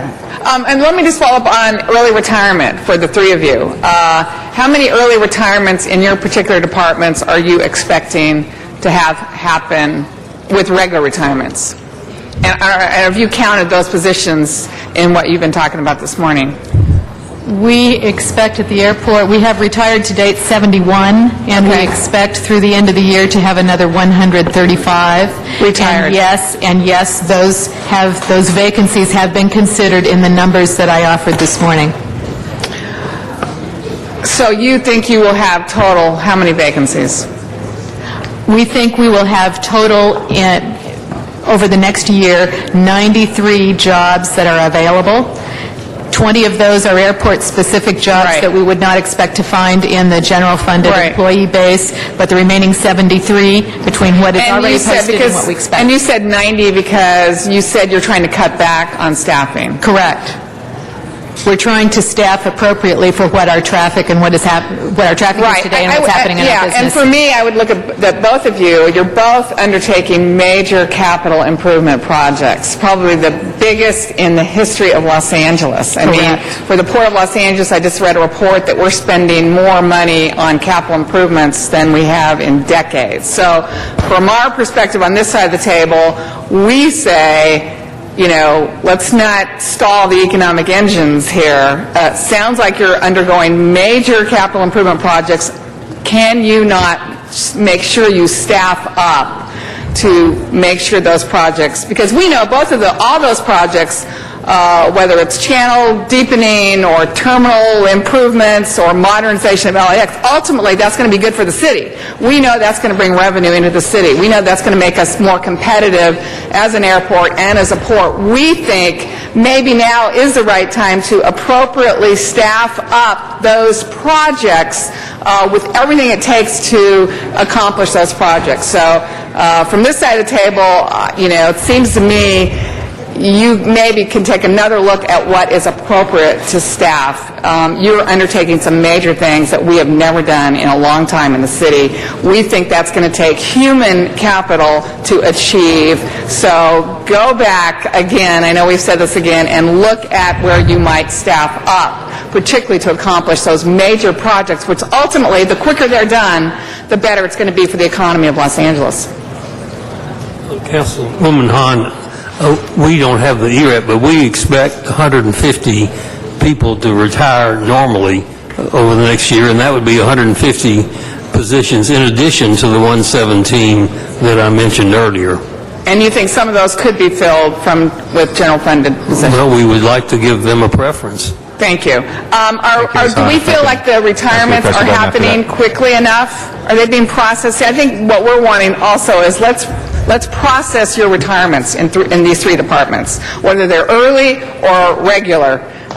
Let's make sure we're all doing everything we can to process those retirements, because I think that also will help us in this process. Mr. Koretz is our final speaker on the queue right now. Yeah, I know we're all having tough times, and so you may have some difficulty funding some of your positions. I'm wondering if you've done what we've asked our city management in general funded positions to start doing, which is to look at all the contracts you have in the various departments that you represent and ask for a voluntary cut of 10%, as we're asking our city management to start looking for in your contracts in the various departments based on the struggles that we're having in the economy. Have any of you started to do that, thought about doing it? We have not done that. We did that last year. We asked for a 5% cut, and we did get a lot of response to that. A lot of contractors did it. I can get you the results. I don't have them with me in terms of how much savings that was. Well, that would actually probably also be interesting to us, so we have a sense of how much success we'll have in our own efforts as well. Right, because it was voluntary, yes. But I would ask all of you to consider that. I guess in the case of your department, if you've already done 5%, I'd suggest an additional 5% voluntary, and perhaps for the others to seek a 10% voluntary cut. I guess I'd been focusing on things that I thought would directly benefit the general fund, and I think canceling the contract and making it the work available to city employees would be my next step, but maybe I could cut. On that one, I would certainly agree with you on contracts. But maybe coupling it with asking them for a pay cut might be a pretty good combination to get their attention, wouldn't it? I would think so. And what about your department? We can look at that, Councilman. We've tried to be very stingy with our contracts as it is, and the benefit does not go to the general fund. If we reduce our contract amounts, then it reduces what the airport has to pay, but it doesn't really help the general fund. Except it leaves you with more money to then create some of the positions that you'd like to fund, but you can't because you don't have the funds that you'd like to have. So, wasting any piece of government also isn't ideal. If we have a way to reduce what we're paying, I think that would be good. And if we're able to create some positions that people can transfer to, I think that would be good too. Thank you. If we could, I think Mr. Parks wanted to make sure in 1 week, we could get a final report back from folks on those numbers, some final numbers. That would be great, so we can begin to plug that in for our deficit reduction measures. That would be extremely helpful. We appreciate all of your valuable time being here, and if there's no other questions, we'll go ahead and move that forward, asking for that report back. Mr. President, you do have cards on that. Okay, let's take the cards from the public on this. Item number 12, Chris Flagg is first speaker, and after that is Arnold Sachs. Thank you for your patience and listening. Thank you, Mr. President. You bet. My name is Chris Flagg. I'm an employee of the Bureau of Sanitation. I've worked for the Bureaus of Engineering and Sanitation for the 20-some years that I've been with the city. I'm a registered civil engineer with 3 engineering degrees and graduate studies in finance, so I understand what's going on here. For 10 years, I worked in the Water Quality and Permits Group of the Regulatory Affairs Division, where we were responsible for negotiating discharge and recycling permits for the Hyperion Treatment Plant and 3 reclamation plants. At that time, we continue to work with the Department of Public Works, and I wish that our department's chairs could stay, especially Mr. Freeman, because we worked hand in hand with the Department of Public Works as they were working on water recycling, ground attenuation, and other studies pertinent to this city, this great city. Currently, the Department of Public Works has only a few people who could work.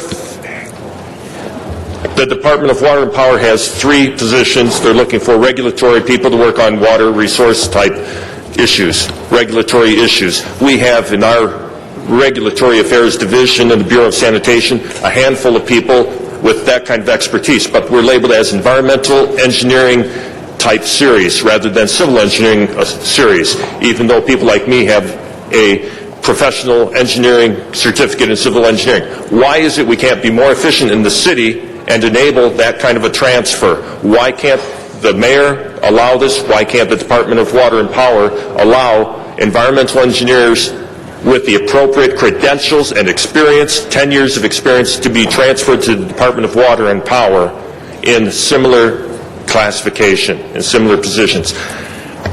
I might say that Felicia Marcus found that we're all hardworking in the Department of Public Works. I hope that you would agree that we are also. Thank you. Absolutely, and thank you for your service. We'll look into that. We appreciate your comments. Arnold Sachs is our next speaker, and then Candido Maras. Thank you. Good morning. Arnold Sachs. A very enlightened moment. Just exactly what information was presented today that could not have been presented last April when the mayor proposed, or the mayor noticed that there was a $400 million deficit last year. What exactly information was given out at this meeting today that changed anything? What new information was brought to the table by these 3 department heads? There's one bit. David Freeman said, tear up the contracts.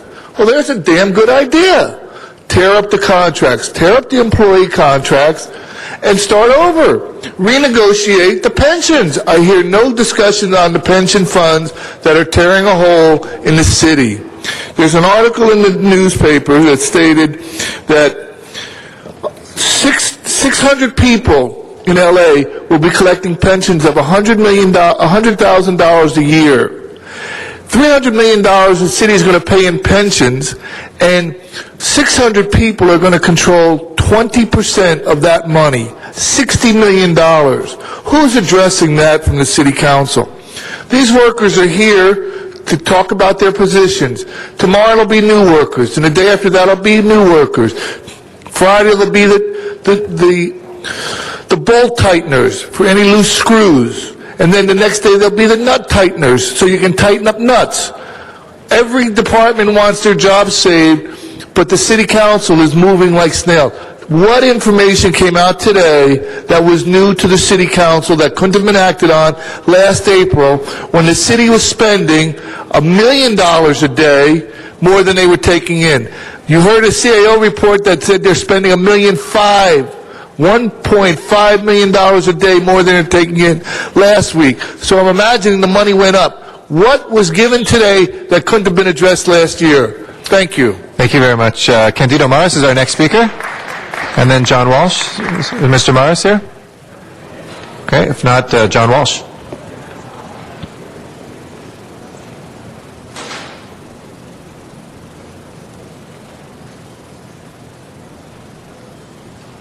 May I ask what happened to the mayor's bizarre request, or rather his edict, that he was going to lay off almost 1,000 workers, and he attacked you people for doing nothing. And who supported you? Not the press, HollywoodHighlands.org. We supported all of you. Of course, I'm a Christian. I love my enemies. I'm telling you right now, this is the city right here. It's not the mayor way over there who gets booed every time he walks on the street of L.A. and Hollywood. I'm telling you right now, I said just a few minutes ago, HollywoodHighlands.org, I said that the DWP was having its arm twisted about 2 jobs. And then Freeman comes up and says he was hiring people. He says he's supposed to hire 30 more. Everything I said corroborates what Freeman said. And that is that Tony Cardenas has committed a crime. Thank you. All right, that will close our public comment for this item. If we can change the report back date from the 17th to the 24th. And please open the roll, close the roll, and tabulate the vote. 13 ayes. That is approved. If we can go to the next item called special, please. Item 8, called special for cards. Okay. Item number 8, colleagues, is before us now. This was for possible closed session.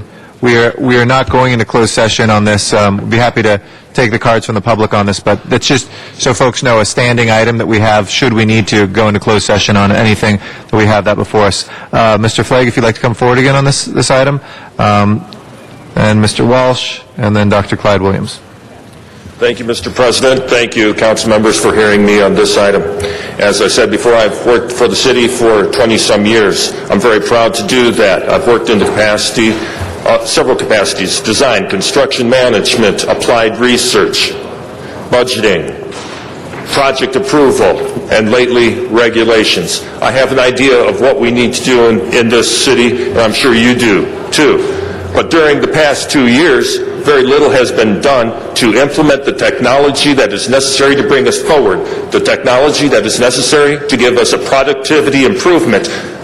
That's what the creditors want. They want to see a plan that involves moving us forward with productivity. That means implementation of technology. That's right, Mr. Rosenthal. Yes, you agree. I see a lot of agreement in our faces here. I wish we could push this ahead so that we can move this great city ahead. We've been stalling for 2 years. Let's move ahead now. Thank you, gentlemen. Thank you. And just as either directly to us or through union representatives, any of those ideas we're trying to bring as quickly as possible. So specific ones, let union leadership know. They're meeting with us weekly on those, or let us know directly to council, and we'll see which ones we can consider. I might just add very pointedly. I don't want to point a finger, but the parking issue comes up. Yep. We did not specify in the CAO's report what technology and how much that would cost. Obviously, the CAO believes that a private partnership would bring that technology into being. Why didn't we do that 2 years ago? Just implement the technology. Absolutely. Thank you. Thank you. Appreciate it. John Walsh is our next speaker on this. Dr. Clyde Williams will follow.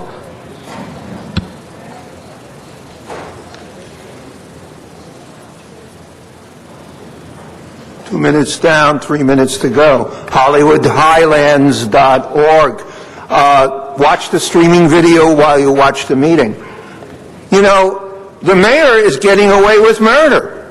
No one is saying to him, what happened to your plan to take these people and fire them?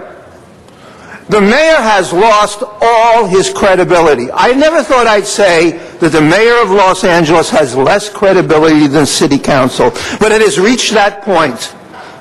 I'm telling you right now, I was around here in the 5th term of Bradley when he lost control of the city and we had rioting. Remember that? We're getting close to that with our mayor now. That's why, again, I'd like to see all of elected officials have drug tests, and I want you all. And I like the way NPR asked you all whether you had on marijuana. None of the local press asked it, but NPR did. HollywoodHighlands.org. If we could come back to the budget. Thank you very much, Mr. Walsh, as always. Dr. Clyde Williams, and then Arnold Sachs will follow. Item number 8, negotiations. You should listen to the fire commissioner's discussion this morning of the fire department's negotiating process with with the Budget Committee and with others within the general fund purview. It's rather interesting. We're getting screwed, and they're going to keep asking for more and more money. But wasn't there something called shared sacrifice? In shared sacrifice, the private sector has already sacrificed a lot. 15% unemployment, not to mention of the underemployment, especially in El Sereno and other east side areas. So we're quite concerned about backdoor, behind-the-scenes negotiations, and why can't these negotiations be more publicized? Because at least this morning's discussion by the fire commissioners showed that they're going to take a hard line. They're not going to give up anybody. What happened to shared sacrifice? We're doing it. Can't you? Thank you. Thank you very much. Arnold Sachs is our next speaker. After that is Simboa Wright.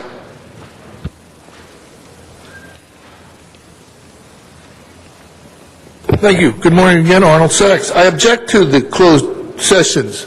I think you should have the negotiations out here in the open, just like you did when you discussed the billboard settlement with AEG, and Ms. Perry got up and wanted to have the sessions here. She was concerned about that she may be prosecuted, so she had to go out and hire Fred Wucher. You need to have didn't you mention that? You were concerned that the city attorney was going to file charges against you regarding the permitting for AEG. So you had those negotiations right here in city council chambers when the city attorney said he advised you to have the discussions in closed chambers. So if you can have those kind of discussions here in city chambers, then have the labor negotiations also in city chambers. Just where they belong, so the public can see how dutifully you're acting on their behalf. Thank you. Ms. Perry, do you want to... Mr. President, just for the record, I'm not sure what the gentleman is talking about. I have never contacted Fred Wucher, don't know Fred Wucher, not sure why he said that, but normally I wouldn't say anything, but that's kind of a Thank you for more establishing significant factual dramatic license. Okay. It's unnecessary. Thank you for the correction. We appreciate that. Simboa Wright is next. Jacob Miller will follow.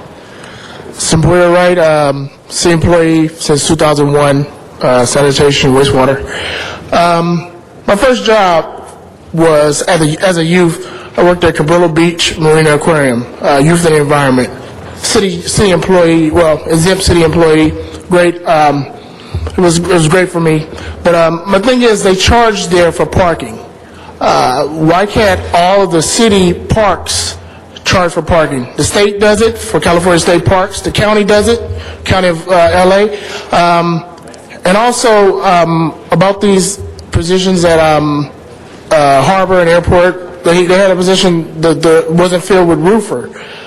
Why can't the tree surgeons get trained to become roofers if that's the case? Why can't parking attendants get trained to become roofers?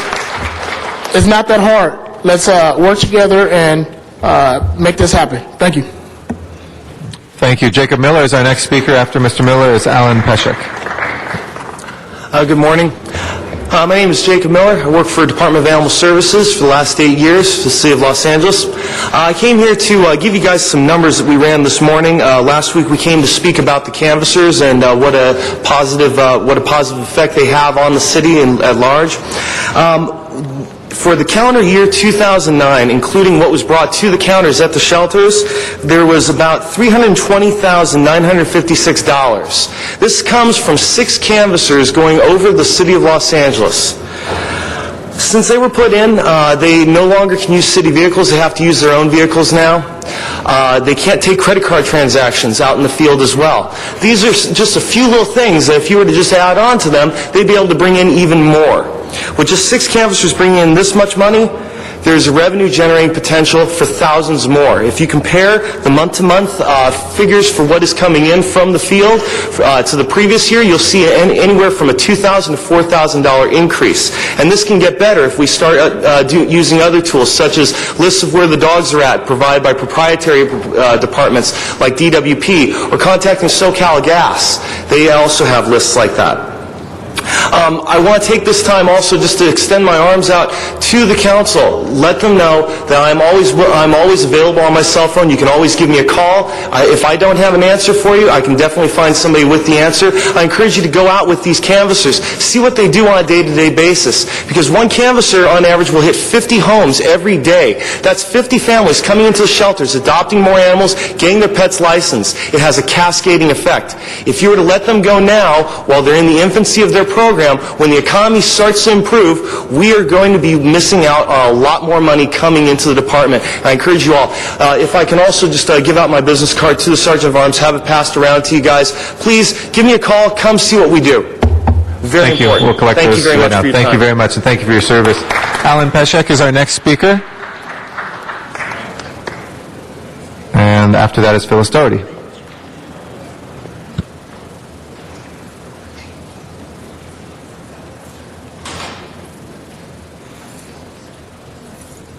Thank you, members of council, for allowing me to speak.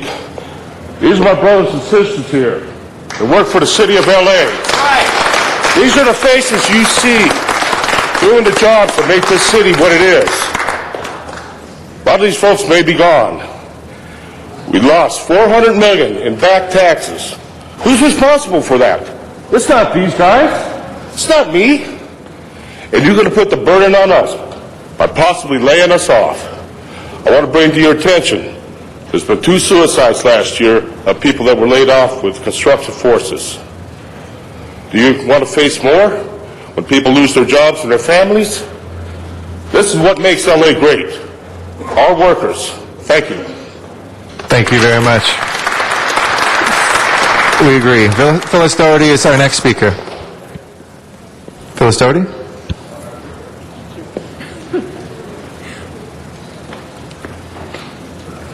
Phyllis Doherty. We could not be here without saying something to fight for our employees because they are so important to the city. But I also am wondering where the general managers are. There was a time, Ms. Perry can especially remember that, when Rita Walters questioned one of the general managers, and when he said he couldn't make his budget balance and he might have a seizure as a result of it, she said, "Your health is not my concern, but balancing your budget is."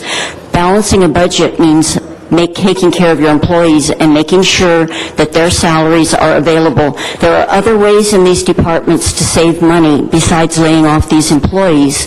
And why aren't the general managers in here, as they used to be, telling you what their ideas are on cutting other spending? I can give you some examples in animal services that the wrong animals are being kept too long, and it's eating up money that could be used to keep employees and could be there to house animals that could be adopted. We cannot cater to public opinion when we're running governmental agencies. You need to do what is right financially and humanely. I just want to tell you a story because I want you to know how bad the economy is out there. I don't know if you're seeing this. I visited a friend in one of our local communities this weekend where the father's laid off from his job, 4 children. He's now doing illegal car maintenance and repair in his yard. We're not going to report him. The side of their house fell off. They're going to put up one piece of siding to hold the house together so that these people have a home. We're not going to report him. We don't want the inspectors coming out and causing more problems for these people. But this could be our employees. We have to realize that when somebody's out there without a job, it doesn't matter where they've worked before. So let's take this as seriously as it is, make other cuts in the city that these general managers might be able to tell you about, and keep the employees. Thank you very much, Ms. Doherty. Appreciate everybody's public comments today, and thank you for your patience as well. We will go ahead and continue that item, I believe. Mr. President, it is a standing placeholder, each of the council agendas. Okay, so no action is necessary. Let's go to item number 9, and we have cards on that. John Walsh on item number 9, and then Dr. Clyde Williams.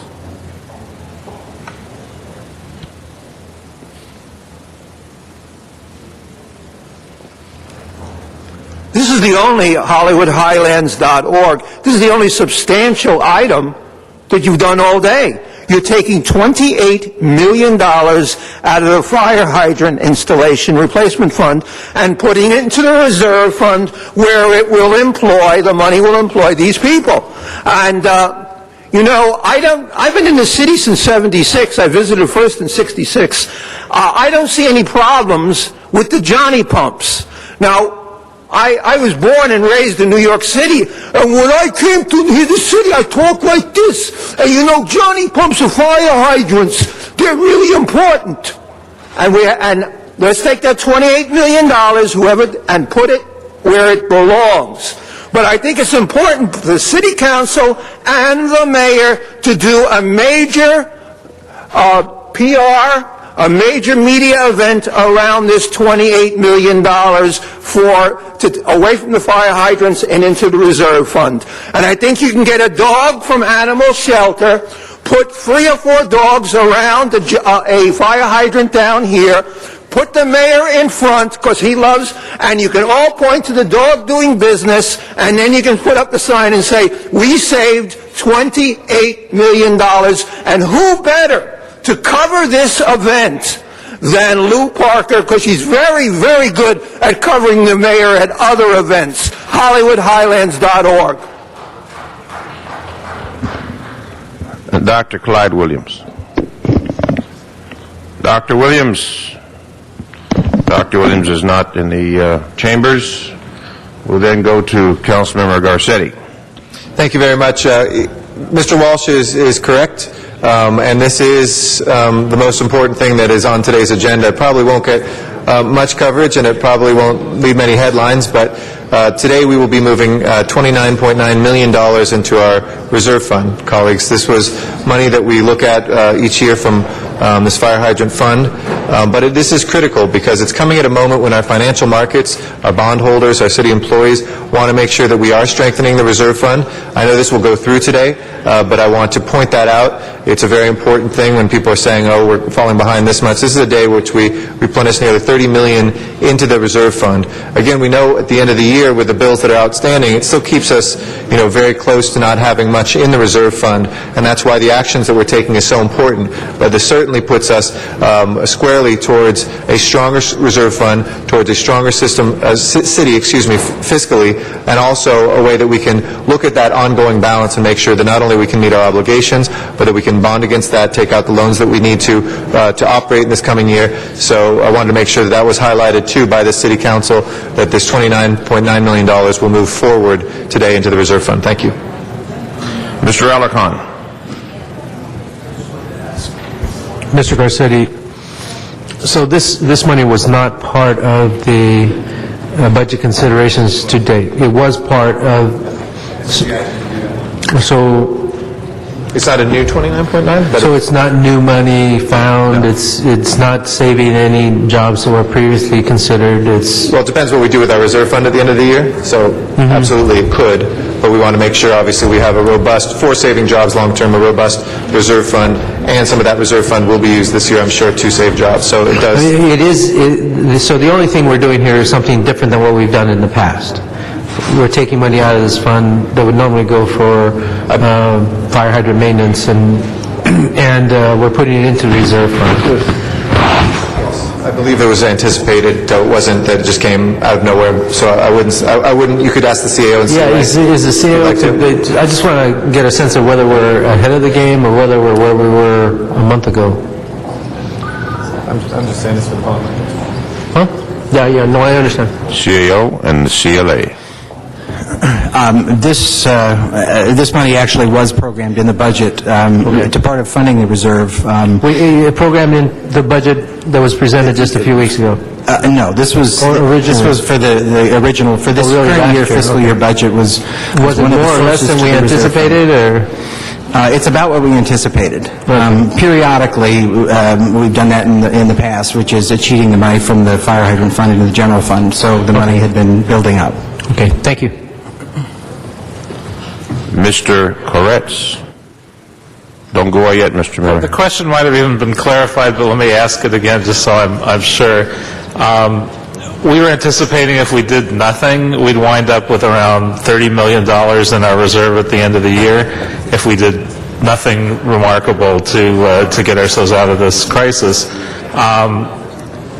Was this part of that 30 million? So in other words, if we weren't taking this, we'd be at around zero at the end of the year borrowing? That's exactly right. Barring any other problems. So this is nothing that's new. It's all been anticipated to get us to where we were. And if it wasn't happening, we'd be in deeper trouble than we already anticipated. Okay, thank So you. in other words, we're not going to have 60, we're going to be lucky to have 30. Any other questions, colleagues? All right, that matters before us. Open the roll, close the roll, tabulate the vote. 13 eyes. Next item, please. Item 11, called special by Councilmember Garcetti. Mr. Garcetti, number 11, sir. Number 11, you called special? If I could ask the CLA. Mr. Garcetti is looking for a mic. The CLA has asked us to take this up. I think it was with number, was it 15, Mr. 11. Miller? Sorry, 15. If we could take them up together. 11, 15? Yes, please. Mr. Clerk? 11 and 15. So, colleagues, this came out of two motions. Mr. Reyes' motion asking for kind of a standard operating procedure set of questions for us to ask our general managers and committees to look at what positions, as well as what legislation may help us generate money coming from the general managers. I think our public speakers spoke to that as well. But that this also is what our legislative program would be to enact certain things. Like Mr. Zion, I know, has been out there, and I'm extremely supportive, too, of changing laws, if we can, so that it isn't just the county and state that while we're doing the enforcement of traffic violations, we actually lose money on those in the city. We're the ones who do the enforcement, but that money goes to the state and the county. A change in law would allow us to even reduce fines, but get more of that here.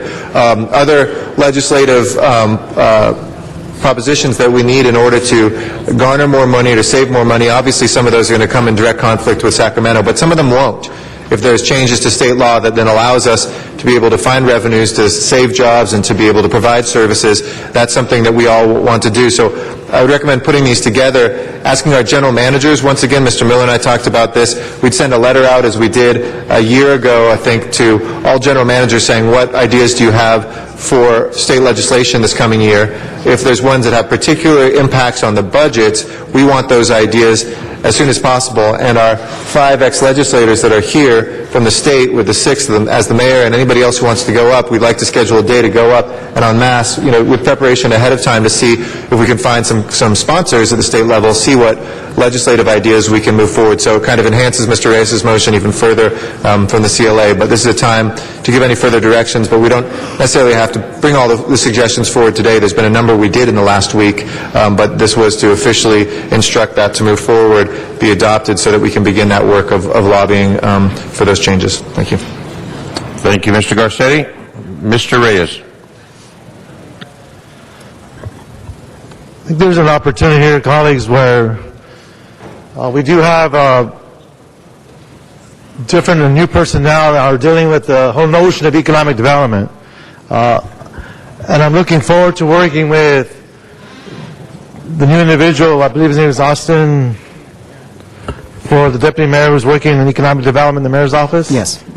What's his full name? Bueller? Austin Bueller. Well, when we look at these issues with the departments, we can't do it in isolation. My assumption is that there'll be directives made in terms of how we manage departments, how we're looking at personnel, and it would be, I think, strategic to have that perspective, like from an economic development point of view, how we work together.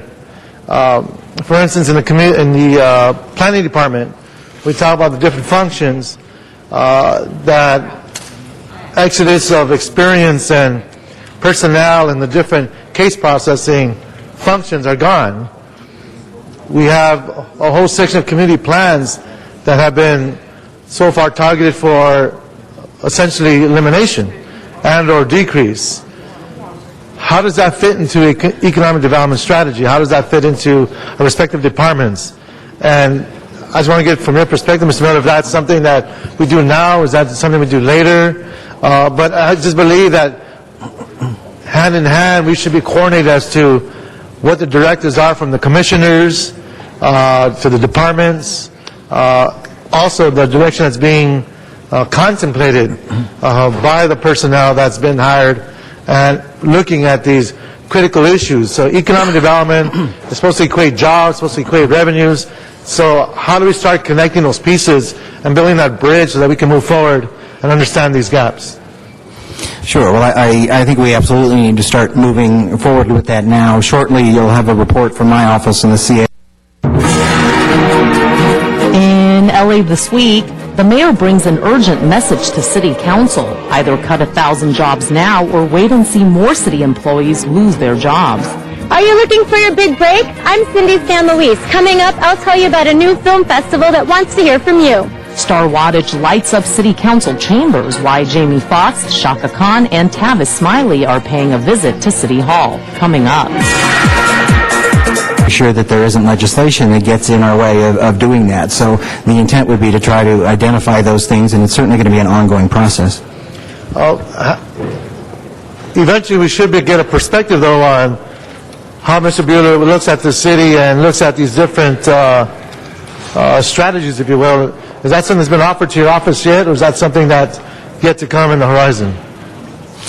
I think it would be perfectly appropriate for the council to ask when it does start considering the economic development consolidation, that there be that kind of presentation and a kind of dialogue on the direction that we're headed as a city. I think it might help the committee chairs as they go through that discussion with the departments to see, okay, are we on the same page? Are we aligned? Are we improving on the strengths of the city? How are we increasing revenues? How do we look at what some might call the lard factor as to, okay, what is needed and what isn't, and understanding the different opportunities. So I look forward to that discussion as well.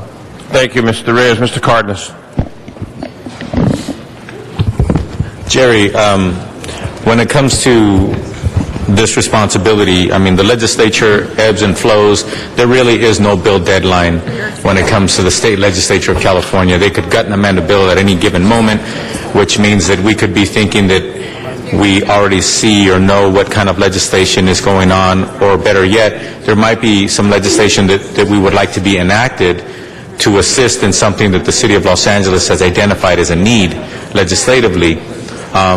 That being the case, would it make sense for the city council to instruct you and the departments to continue to revise and to look at legislative opportunities and legislative needs, and also to continue to look at the legislation that has actually been introduced?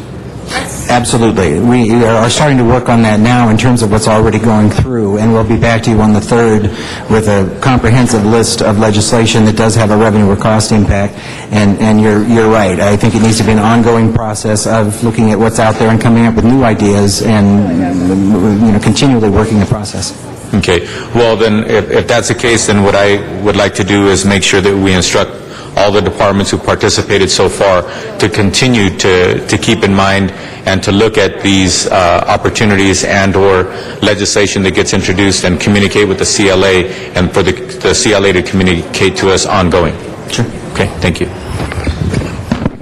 Mr. Rosendahl. Thank you, Mr. President. I was just talking with Mr. Reyes about this motion. Jerry, let me ask you this. Department of Transportation, I am chair of transportation. We have 1,500 full-time, and another 500, a couple thousand people. We know that 17 to 19% of our meters out there are broken. We're not getting that revenue stream that we should be getting. I went to one yesterday to my barber shop, and there was a thing from some other customer saying this has been broken for a while.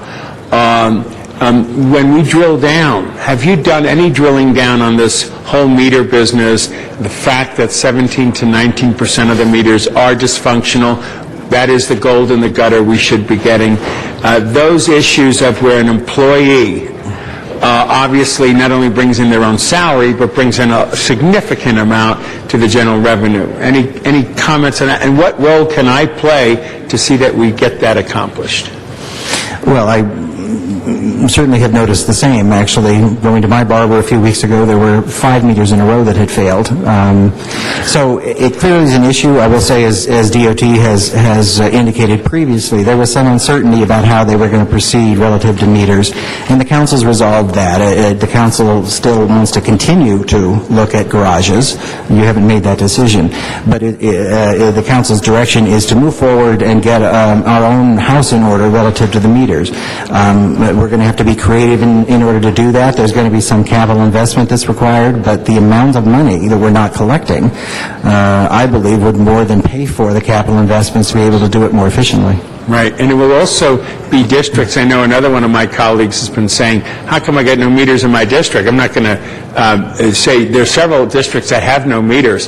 What about a real plan of looking at areas that have popped up in the last 20 years as potential business opportunities where we could put meters? Have we done any investigation into that?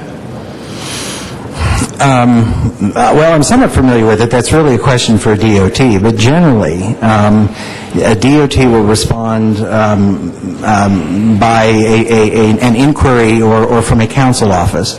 And what DOT does is do a study of and then create a parking meter zone. Those zones don't necessarily equal council districts. The zones sometimes split council districts, but there are parking meter zones in which they install meters. So it's really a matter of assessing the need, making sure that the investment to actually install the meters and to service them will pay off because people will actually use them. But there is a defined process DOT goes through when they do that. Okay, just report back on both those issues. One, the 17 to 19%, what kind of revenue we're looking at, and what process can we get in place now that can fix those meters and bring in that revenue. And then obviously, secondly, do an analysis of the city where meters might make sense that haven't, talked to council offices and see where we can go. Thank you very much. Thank you, Mr. Reyes. Mr. Miller, language in the motion requests that the CAO, working with your office, to create a template of sorts so that every chairperson has some form of uniformity so that CEO can come back with a report that helps with the budget process for next year in drilling down to these issues. Is that template being worked on with the CAO in your office? We've started working on it, and we will. And I think part of combining these two motions is that template now is also going to include legislative proposals, because I don't think you can look at these things in a silo. You need to look at them comprehensively. Right. Thank you. All right, that matter is now before us. Open the roll. Close the roll. Tabulate the vote. 13 ayes. Next item, please.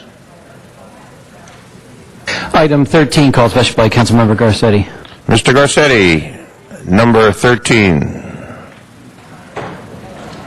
Thank you very much, Mr. President. Colleagues, this is, I can ask the city attorney to come forward who's working on this. I know this is not agendized as the draft, so we can't move it forward, but my understanding is that we do have a draft, so we can move forward to ask you to come back with a draft in a day or so? The ordinance has been finalized and delivered to the city clerk last Friday. Great, okay. So what I would propose, colleagues, this is the waiting period thing, which we've talked with union members and others about, making sure that folks have that shortened and be able to through this ordinance, accelerate the process of leaving the city where they desire to do so. So I would instruct the city attorney to come back tomorrow. We'll agendize it, or can we continue it? How would we best do this, Mr.? I believe it's already in the clerk's office right now, and perhaps the best way to do it would either to put it on a continuation agenda for tomorrow, or place it on a Thursday special meeting agenda. Okay. Have the committee chairs waive them from their So at the latest by 2 days from now, we'll be able to move this forward. I would encourage folks to vote unanimously so we can do this in a first reading. That will again help accelerate some. And I'm sorry, it's an ordinance that requires a second reading 30 days. Oh, it's an automatic trigger one. Okay, so we'll have to. We have to change that 30-day rule as well. But because this is a 30-day rule, we'll be looking at doing that mid-March. It'll come into force and effect. So we'll accelerate that, work with everybody to do that. But today I would ask the city clerk to bring that forward either tomorrow on a continuation agenda or Thursday, and we'll work with them on which one is best. Okay? Thank you. All right, that matter is before us. Colleagues, open the roll, close the roll, tabulate the vote. 13 ayes. Next item, please. Item 14, called special for cards. Number 14 for cards.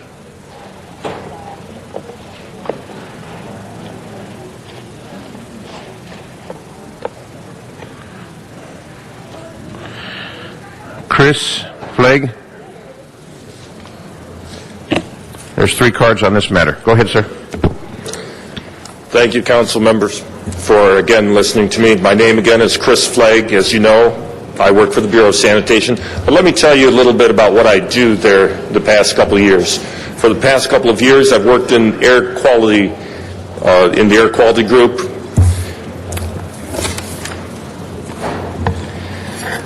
Where I've been reviewing proposed regulations and legislation on toxic pollutants, national ambient air quality standards, climate change, renewable energy, and grants. Grants, that's important right now, grants.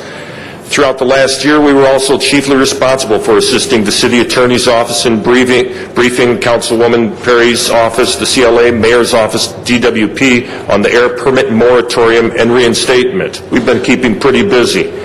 I provide environmental leadership as chair of the Air Quality Committee of the Southern California Alliance of POTWs, otherwise known as SCAP, and co-chair of the steering committee for the California Wastewater Climate Change Group, otherwise known as CWCCG. With other POTWs, we talk with and submit comments to the South Coast Air Quality Management District, California Air Resources Board, California Energy Commission, California Public Utilities Commission, U.S. EPA, and other agencies. But why is this important? Because to do the work of the city, we need to be free of furloughs. We need to be able to establish partnerships with the ARRA and other stimulus packages. The effect of furloughs is that we have let several grants slip through our fingers. Several grants, we're talking hundreds of thousands of dollars to millions of dollars. And that's why we need to establish partnerships with the stimulus money, not with contracting out. Thank you for your attention. Thank you, sir. Arnold Sachs. 1 minute left. You're going to waive the time, Mr. Sachs. Thank you very much. And John Walsh. And John Walsh, I'm sorry, you're out of time. So those are the cards on number 14. Matters now before us. Mr. Sachs, you want to reconsider? And you have a minute, Mr. Sachs, on a reconsideration by Mr. Sachs.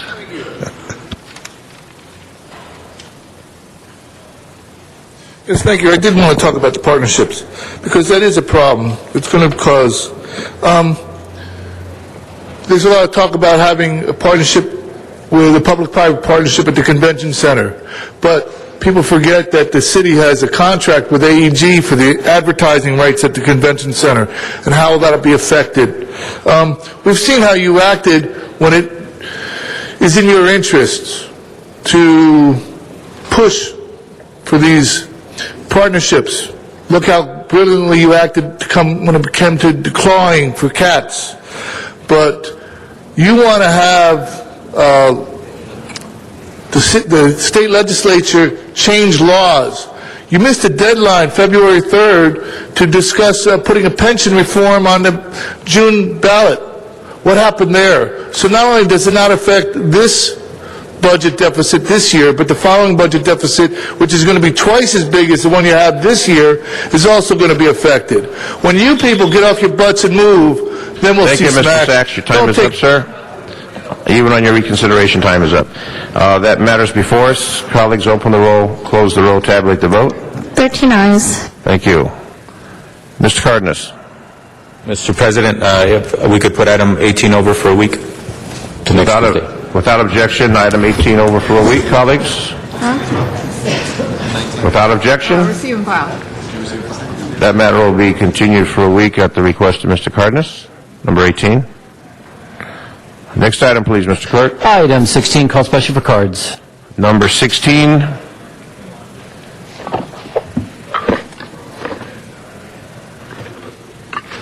On number 16, we have Arnold Sachs. His time is out.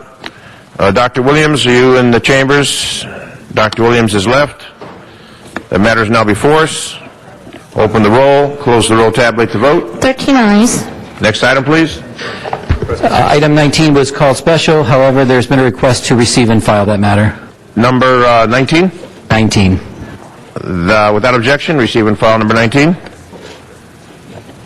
Mr. Clerk, next item. Council has motions for posting and referral. Posted and referred. There are excuses on the desk. There are a number of excuses for a variety of dates and times by council members Weezer, Koretz, Perry, Reyes, Zine, and Garcetti, all of which meet council policy. All approved? That clears the desk. Very well. Announcements, colleagues? No announcements, colleagues. Adjourning motions, colleagues? No adjourning motions, colleagues? Very well. Mr. Smith? Do something for Charlotte tomorrow, then? I think that's going to be with Mr. Wesson. I think we're going to hold off on that till Mr. Wesson's return. No adjourning motions, no announcements. Okay, Mr. Clerk, call the roll, please. Alarcon, Cardenas, Han, Weezer, Koretz, Krikorian, Parks, Perry, Reyes, Rosendahl, Smith, Zine, Garcetti. Very well. That completes our council meeting for today. We will return tomorrow. Thank you. Have a good afternoon in Los Angeles. Signing off from LA City Hall.